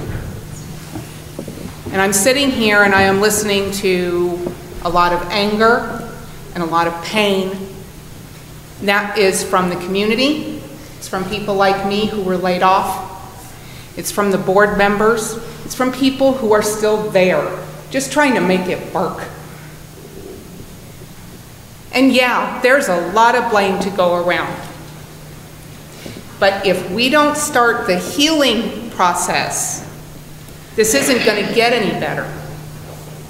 And I'm not saying that there isn't some anger that I have. I'm not saying that there have been some incredible mistakes made. But pointing fingers and saying, why didn't you and why didn't this? We all know it didn't happen. It didn't happen. But you can't change the past. This is where we are. How are we going to move forward? So as far as I am concerned, as a person who was laid off, there's only one legitimate question for this board. And they can't answer it tonight, or these boards. They're still working on it. And I know that it's hard to hear. It's hard for me to hear it. What are you going to do in the future? How is it going to change in the future? I don't remember who asked the question, but that idea of publishing some information in the paper, I thought that was one of the best ideas I've heard tonight. And we do need more doctors. I'm not going to go there. We all know the problem. But we need to get past the name calling, the blaming. We just need to start healing. And let's put it back together, all of us.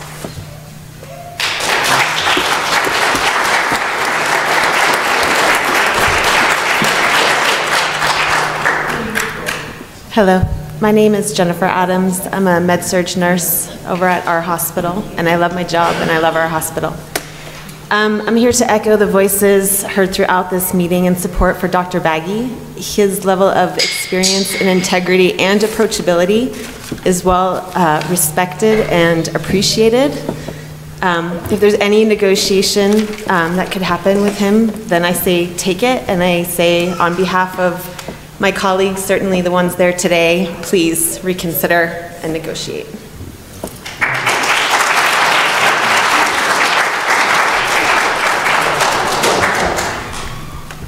Are there any more folks that want to make a statement, ask a question?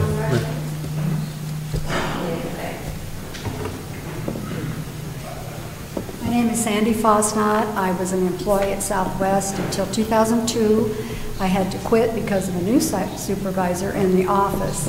So I know all the ins and outs, and I'm here to say that right now, your people in this hospital are scared to death. Everybody has that fear. I don't know how they operate. I have seen problems with atmosphere. I've seen problems with dispositions and actions, but every time I've been here, Dr. Baggy has done a couple of surgeries on my hands. I see him fairly regular. I have to tell you, he's one of the best of the best. I've had surgery with Dr. Madison, and I've been in the hospital 2 or 3 times. My husband, when it was in ICU in July, he came in by Dove Creek Ambulance. Thank God they're running full time. He was admitted to ER. I wasn't sure about the doctor, but he made the right decision. He went to ICU. He was there 6 days. He's 84, very healthy, but this was something very debilitating. And I really felt like I wasn't sure he was going to live. We had 2 great doctors. We had the best nurses there were. As far as his treatment, there is nothing I can say other than good. What I would like to say is this building that we're in, is ridiculous. The entrance was horrible. Getting in through the ER, I'm not young, I'm way over retirement age. I had to park in the ER, go in through there, walk all the way around to ICU. And then I had to do the same thing if I wanted a cup of coffee. That was ridiculous.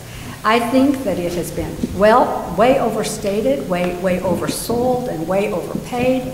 I have no idea who made the design and the okay for that, but I'm very sorry you did. It's just, it's better, I mean, it's bigger than Mercy Hospital.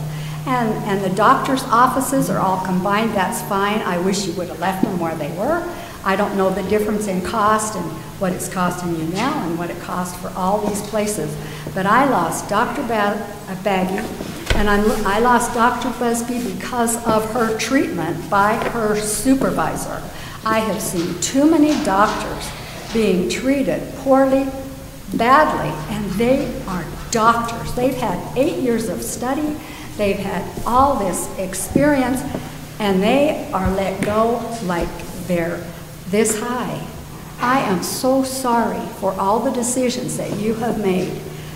I have never told anyone other than good about you. I worked here, I was an EMT, I came in through the ER a lot on the ambulance from Dove Creek. And I was working at the time when it was a nice place to work. I think we must have had money. I went to lots of board meetings. But I just want to say, before you do any more damage, please talk to these doctors. Please don't let any more off. Find a way to make money. Look into grants, look into a lot of stuff. But I am praying for you all because this is a tough place. And we need our hospital. I don't want to have to take the ambulance out to Monticello, but praise God, I have got that option. People out in Cajon do. I don't want to go to Monticello. I want to come here. And we do go to specialists in Durango. But I'll tell you what, they're good. We get in right away and see them, and there's no problem. I'm not saying anything bad about Mercy, but I'm not saying anything bad about here. I didn't like some of the stuff in the ER. I didn't like some of the nurses. I think that it should have been remodeled and a lot of other stuff. But I really have had no complaints. I love all the doctors here. And I would ask that you would talk with him and renegotiate with him, and don't put anybody else that you have fired or has been fired without talking to them again. Because this ruins your reputation, and it ruins all the good things that we want you to do. So I just ask that you guys get a grip real fast, and I would like to see it in the paper more often. I would like to come. I don't read the menu when you're having your board meetings, and I'm not in Montezuma County, but I care what happens to my hospital. So I really ask that you would use some wisdom and seek knowledge and look at all of the options. Please do.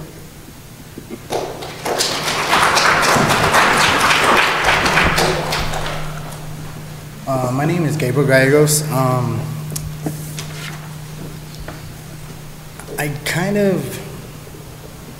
I've had issues with the hospital in the past, and that's not even really what I'm up here to talk about. My concern is why we put so much money into a building for whatever, I guess, I mean, to improve whatever you guys were trying to improve, but in the end of that, how many people lost their livelihood because we built a better building?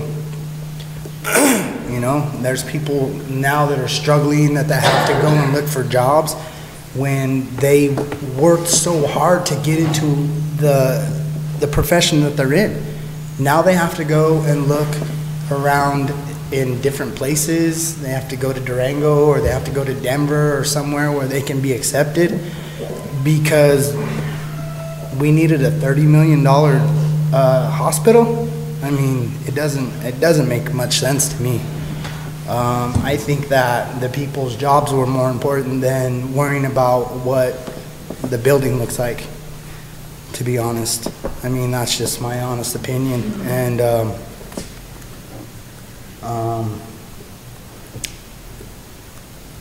I just hope that somehow this can be resolved. Dr. Baggy has taken care of me on several occasions. That's one occasion for sure. And I just think it makes me sad to see that our community is going down the drains because we don't even have good health care. You know, all the good doctors that are here are getting fired, or they're going someplace else because they don't want to deal with the nonsense that's going on here.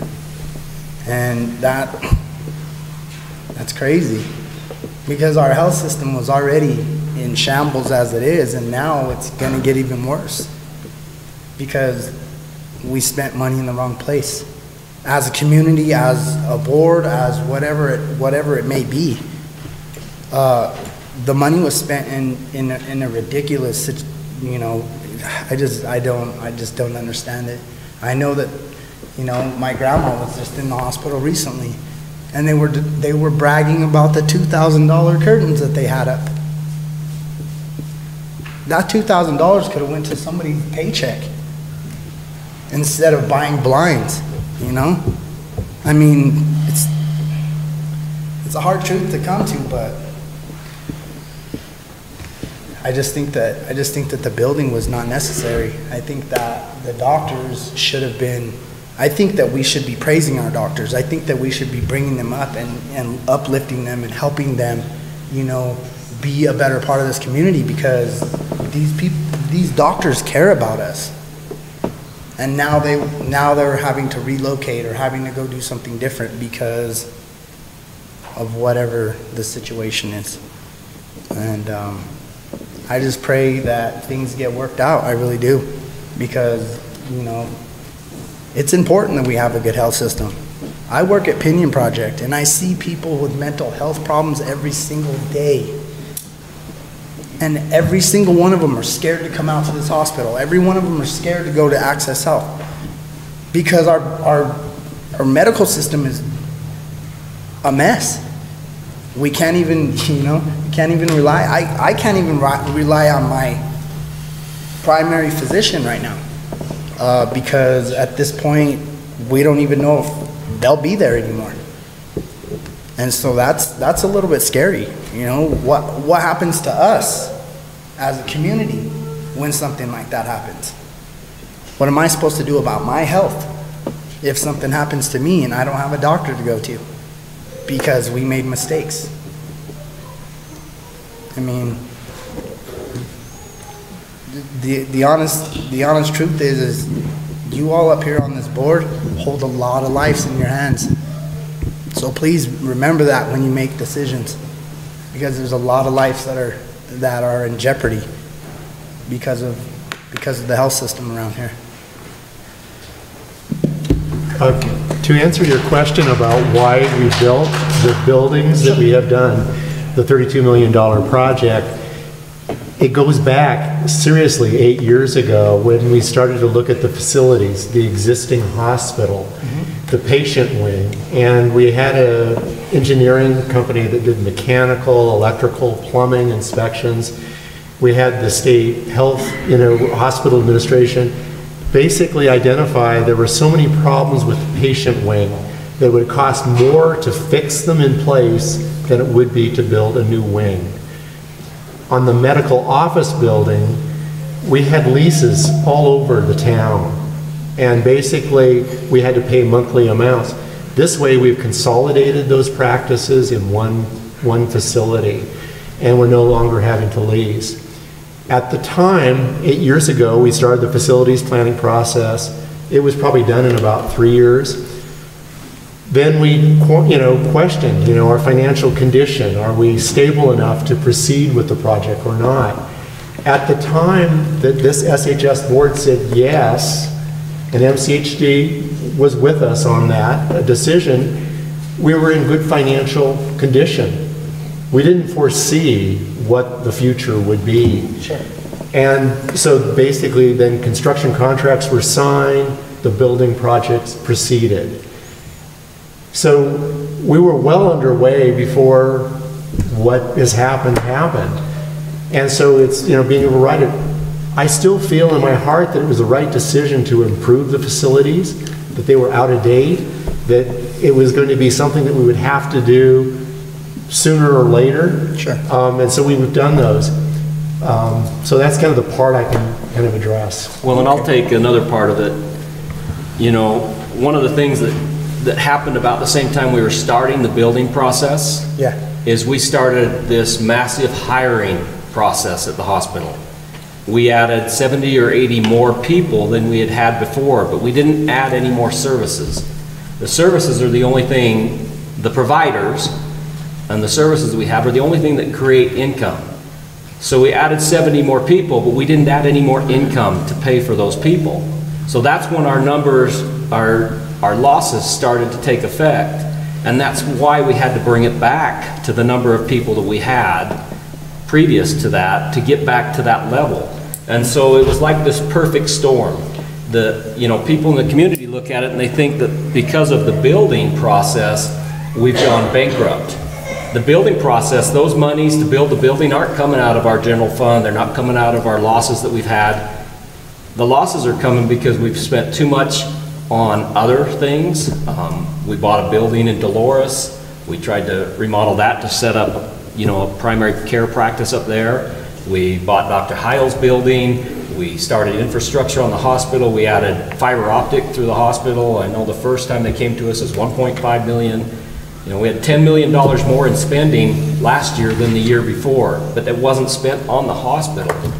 And so when CHC came in, they said they took a look at what a critical access hospital like ours, the services that we have, the number of physicians we have, and they said, you're way overstaffed what other critical access hospitals, what other units at your size. We're still staffed on the high end in comparison to the national average. We're not depleted to the point of like on the low end. And so that's part of what created this perfect storm. You know, I don't think any of us thought much about it when we saw those numbers going up of employees. I didn't think about it being, well, that's dollars. You know, we've got to pay for those people, or do we have the ability to pay? You know, when we start increasing employees again, that's going to be a hot button item, something that we're looking at. But that contributed to everything just hit perfectly at the same time. But the community and the public thinks, well, look, they're laying sod out there. How can they afford to lay sod? That's all part of this project. That's part of the loan project, and that's done. We don't have any control over that. Those monies are spent. We have to finish the project the way it is, but Steve's exactly right.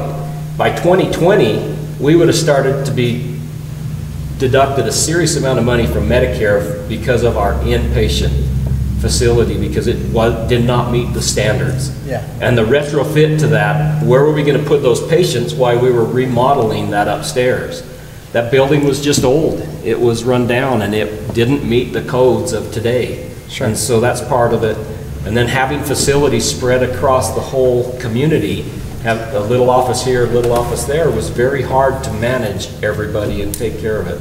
Sure. It's a wonderful process to bring everybody together, but with the way everything's come down right now, it looks like a horrible decision that we made 3 or 4 years ago. But we've been trying to do this for 5 to 10 years to get out of paying rent. And anybody that's paid rent for 10 or 15 years, like I paid rent to Dr. Wyman for 15 years when I was in private practice. I paid him almost $300,000.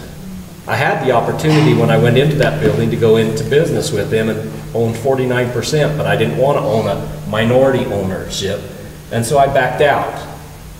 At the end of those 15 years, and when we moved out from Southwest here a little while ago, he sold the building. I would have gotten my $300,000 back. That was a poor decision. I made a bad business decision. It's a bad business decision for us as a hospital to pay rent all over town when if we build a building and finally get it all paid off, we're not paying anybody anymore. That's the same reason we all go out and buy homes instead of just renting all the time. We're building equity. Sure. We were gaining no equity. So there's a lot of different decisions that were made on the backside and a lot of things that look like, oh my heck, what were they thinking? That were sound decisions at the time. Yeah. Well, okay, with that being said, I would like to ask a question. At this point, where's the accountability going to be, and what is going to go on further from here to improve the situation that's actually on the table now? That's why we have CHC here. That's our belief is in looking at different groups that we could bring in, that they were the best group that were available to us. They have experience in running critical access hospitals. Their expertise is in hospitals of 125 people or less, but they have hospitals just our size, some that they own, some that they manage, some that they consult with. They have the experience that we don't have as a board. And we admitted that we're not the best at running this place. And so we brought them in. They've got the levels of protection for us. One of the nice things with CHC is they don't just provide us with a CEO and a CFO, they provide us with a myriad of people. We've had, I don't know how many hours of employees, CHC employees have come here and worked since July 1st. In every department, in materials management, in facilities, in IT. They send people in for a week or two at a time. We don't pay any additional on that. That's part of our original agreement. With Quorum, we had to pay for all of that. Every time we asked for something else, we paid another fee. This is like a buffet. Whenever we need help, we ask them for help and they give it. They've got people that are watching Tony. We're watching Tony. And so there's more checks and balances. Do I know 100% it's going to work? No, but I think it's the best thing that we have available to us right now, and it's who we're putting our hope in to help us to save this community, this hospital that we all depend upon. And what, you know, the reason we hired them was because they had experience in a lot of hospitals that they continue to operate with. So as Terry was saying, they've come into different departments. Billing was mentioned as a problem area. You know, the nursing staff, the physicians, they've come in and evaluated these different programs. They then recommended solutions, and then they've gone through and gone through re-education processes. So all of this is happening. It's not like we're hoping for this change and it's off in the future. It's already engaged, and it's working. And as I mentioned maybe earlier that you may not have heard, then we get monthly reports by department of the effectiveness of these changes, of what is working and what's not, and how to correct it.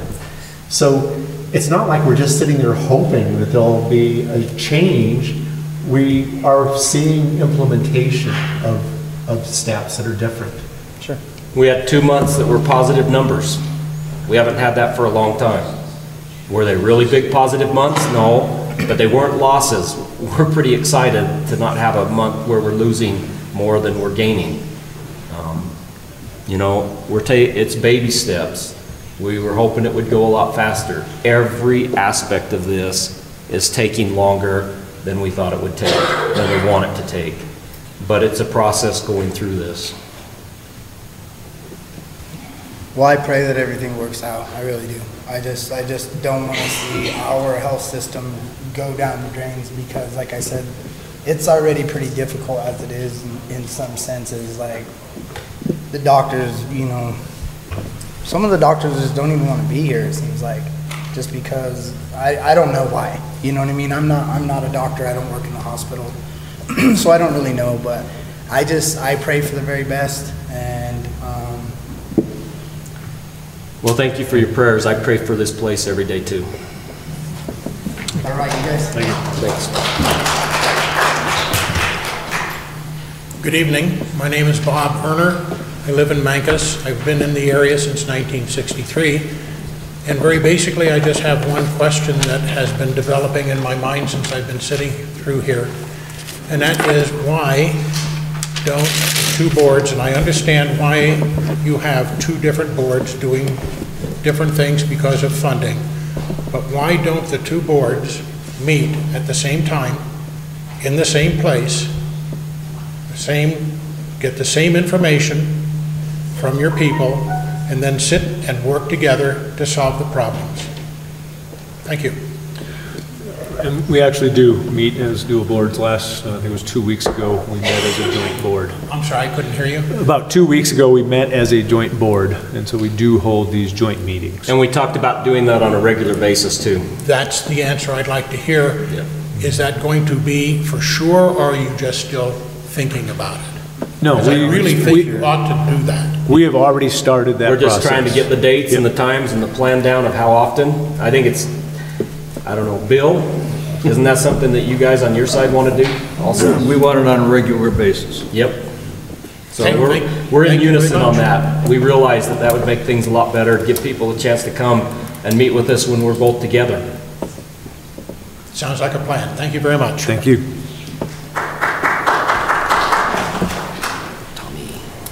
Good evening, one lady and gentlemen. My name is Thomasita Roanhorse. I am an RN on the Med-Surg unit, and I enjoy working there. I was away in Nebraska for almost 18 years before I moved back here, which is my home. And if I were making as much money as Dr. Baggy, you could send me off. I can go anywhere else. But I think you should keep Dr. Baggy here. He's huge asset for our community, for us. It's nice to approach a doctor and communicate with him, with our patients, whereas some places, some doctors are unapproachable. And from a nurse perspective, it's scary, and it's not good quality care for our patients. Next, another thing I wanted to bring up was, I don't understand why we were having to sign a non-disclosure agreement. And we do have our protected health information. We also have our health insurance policy and Portability Act, and that's all under confidentiality. It raised a big flag for me with this non-disclosure agreement because in the agreement it says that the confidential information means all all information about SHS that is not commonly available to the general public, including but not limited to any or all information about employees, services, and or business practices. So you talked about transparency, but yet I have to sign this form. I just begin to feel like if there's something coming up, I can't talk about it, which brings me to, I hear more information out there in the streets from people than from you guys to me, from my leadership to me, because I really don't, I didn't know what was going on. I didn't realize it was this big. But that's one of my big questions is the non-disclosure agreement. Tony, can you address that? Not completely. It's actually a process that started before I got there. I don't know, were you all involved in development of that? Not until recently. I think it was part of our risk management group. They're not unusual, but we will look at the terms. Okay. If there's anything unusual, we'll try to address those. Okay. Well, let's look into it, because I don't understand it either. Okay. We'll look at that. Thanks, Tommy. Thank you. I'm Janice McClellan. I've worked at the hospital for a total of 36 years.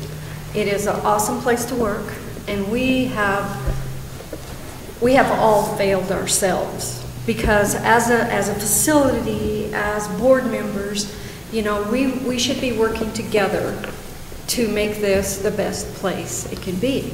And it can be a good place. Right now, there's a lot of negativity going on. This whole thing is pretty much negative, you know, and we need to change our way of thinking and become more positive. Yes, we have problems, but let's work together and fix it. It's not going to be easy. It's going to take us a while. It didn't get here overnight, so it's not going to take us overnight to get it cleaned up. So I give you a challenge that if you have a billing question, call me. I will help you. And I know that we have problems with our statements and, you know, a lot of different things, but call me. I'll help you work through your bill. You know, I mean, it is what it is, and we need to work together and fix it.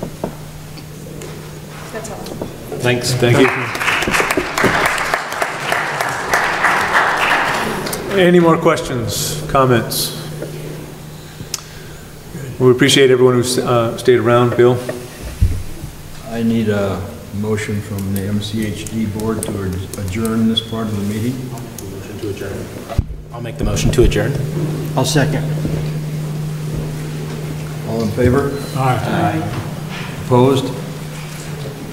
Thank you for coming tonight, folks. Thank you, everyone. Yeah, thank you. At this time, the Southwest Health Systems Board will begin their regular meeting. Anyone's more than welcome to stay around. We'll be discussing. Can we take about a 5-minute break? Tom? Yeah, we'll take a. Yes, let's do that.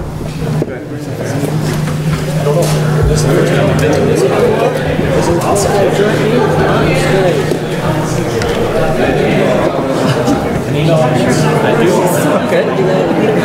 You're not very good. Go right ahead. I'll take it. Financial issue.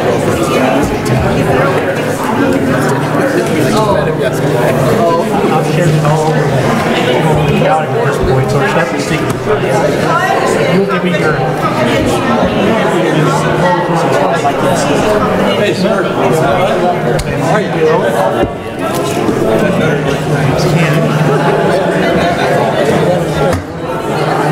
We'll get through it. Stay away from the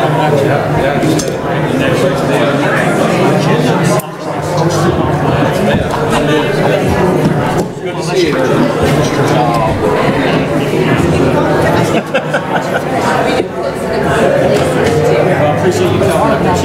Yeah, a couple questions. What's your email? Oh, you just said your email. I will, there's a way to get you a copy. Come by the office. If I'm not in there, Bridget, my administrative assistant.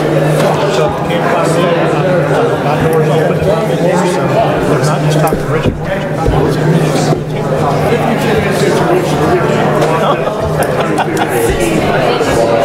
What works best for you?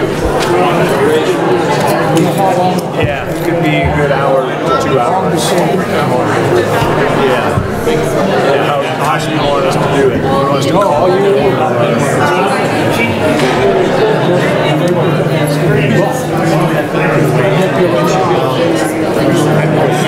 Yeah.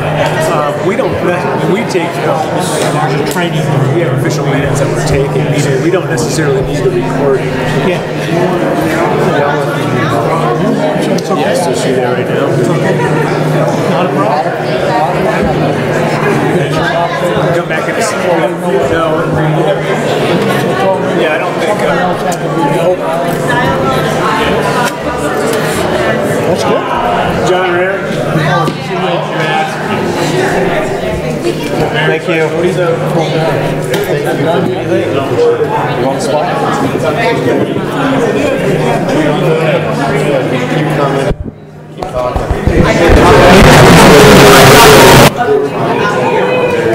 Well, hopefully, there's more information. His help for his mouth. I know. Yeah, Karen Cheek actually was the one who prompted us, and she's great. She's the person who prompted us.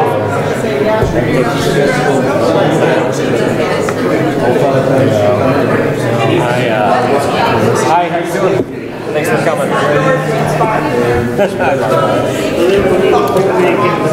Forever. Yeah. Steve, this is Cody Burke. This is he works with Scott Steves, and he's interested in joining our board. Oh, great. So, I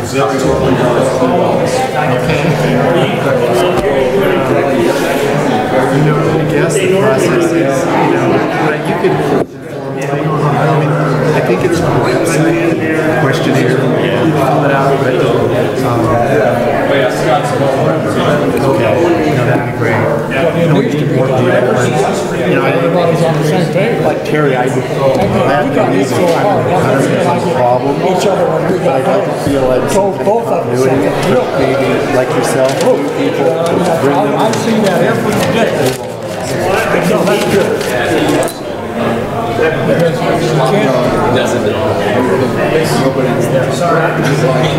You're welcome. Tony, what's your name? Also, good to meet you.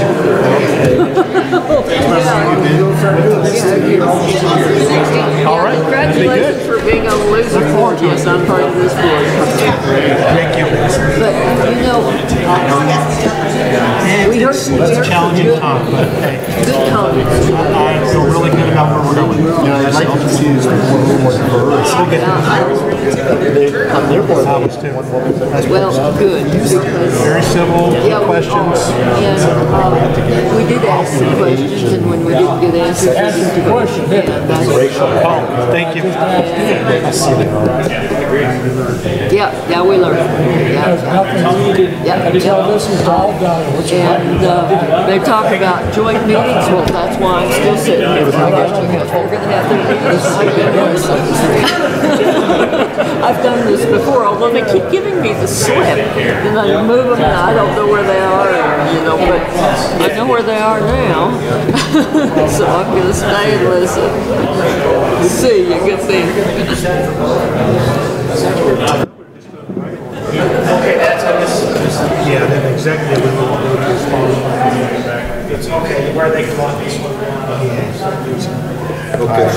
get out of here.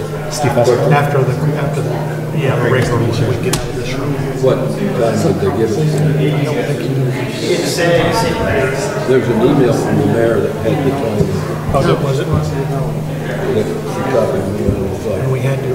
5 to 3 in the morning or something like that. Great. 3 in the morning, Lordy, I hope it doesn't go that long.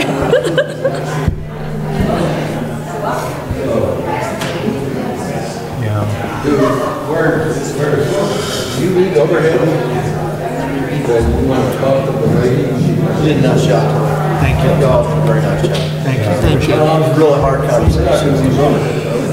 It is a tough situation, but I think we're moving forward. Come back into a meeting. Legitimate question? Minutes are available. Yeah, we saw that work very well last time, and just kind of tempered, the conversation. I understand to do regular It's obvious why we had to do what we did. So I think that helps with a lot of the questions. Good. I didn't know whether to speak up or not. I thought I'd just wait till somebody called my meeting. Oh, you're good. Hope I didn't say anything about CHC that. Oh, it's a tough meeting. Jerry? Yeah. You need a break still? Or? There's an active recruitment going on. Deserting prospects. Well, perhaps I should move down to the spectator spot, but I'm definitely going to stay and listen.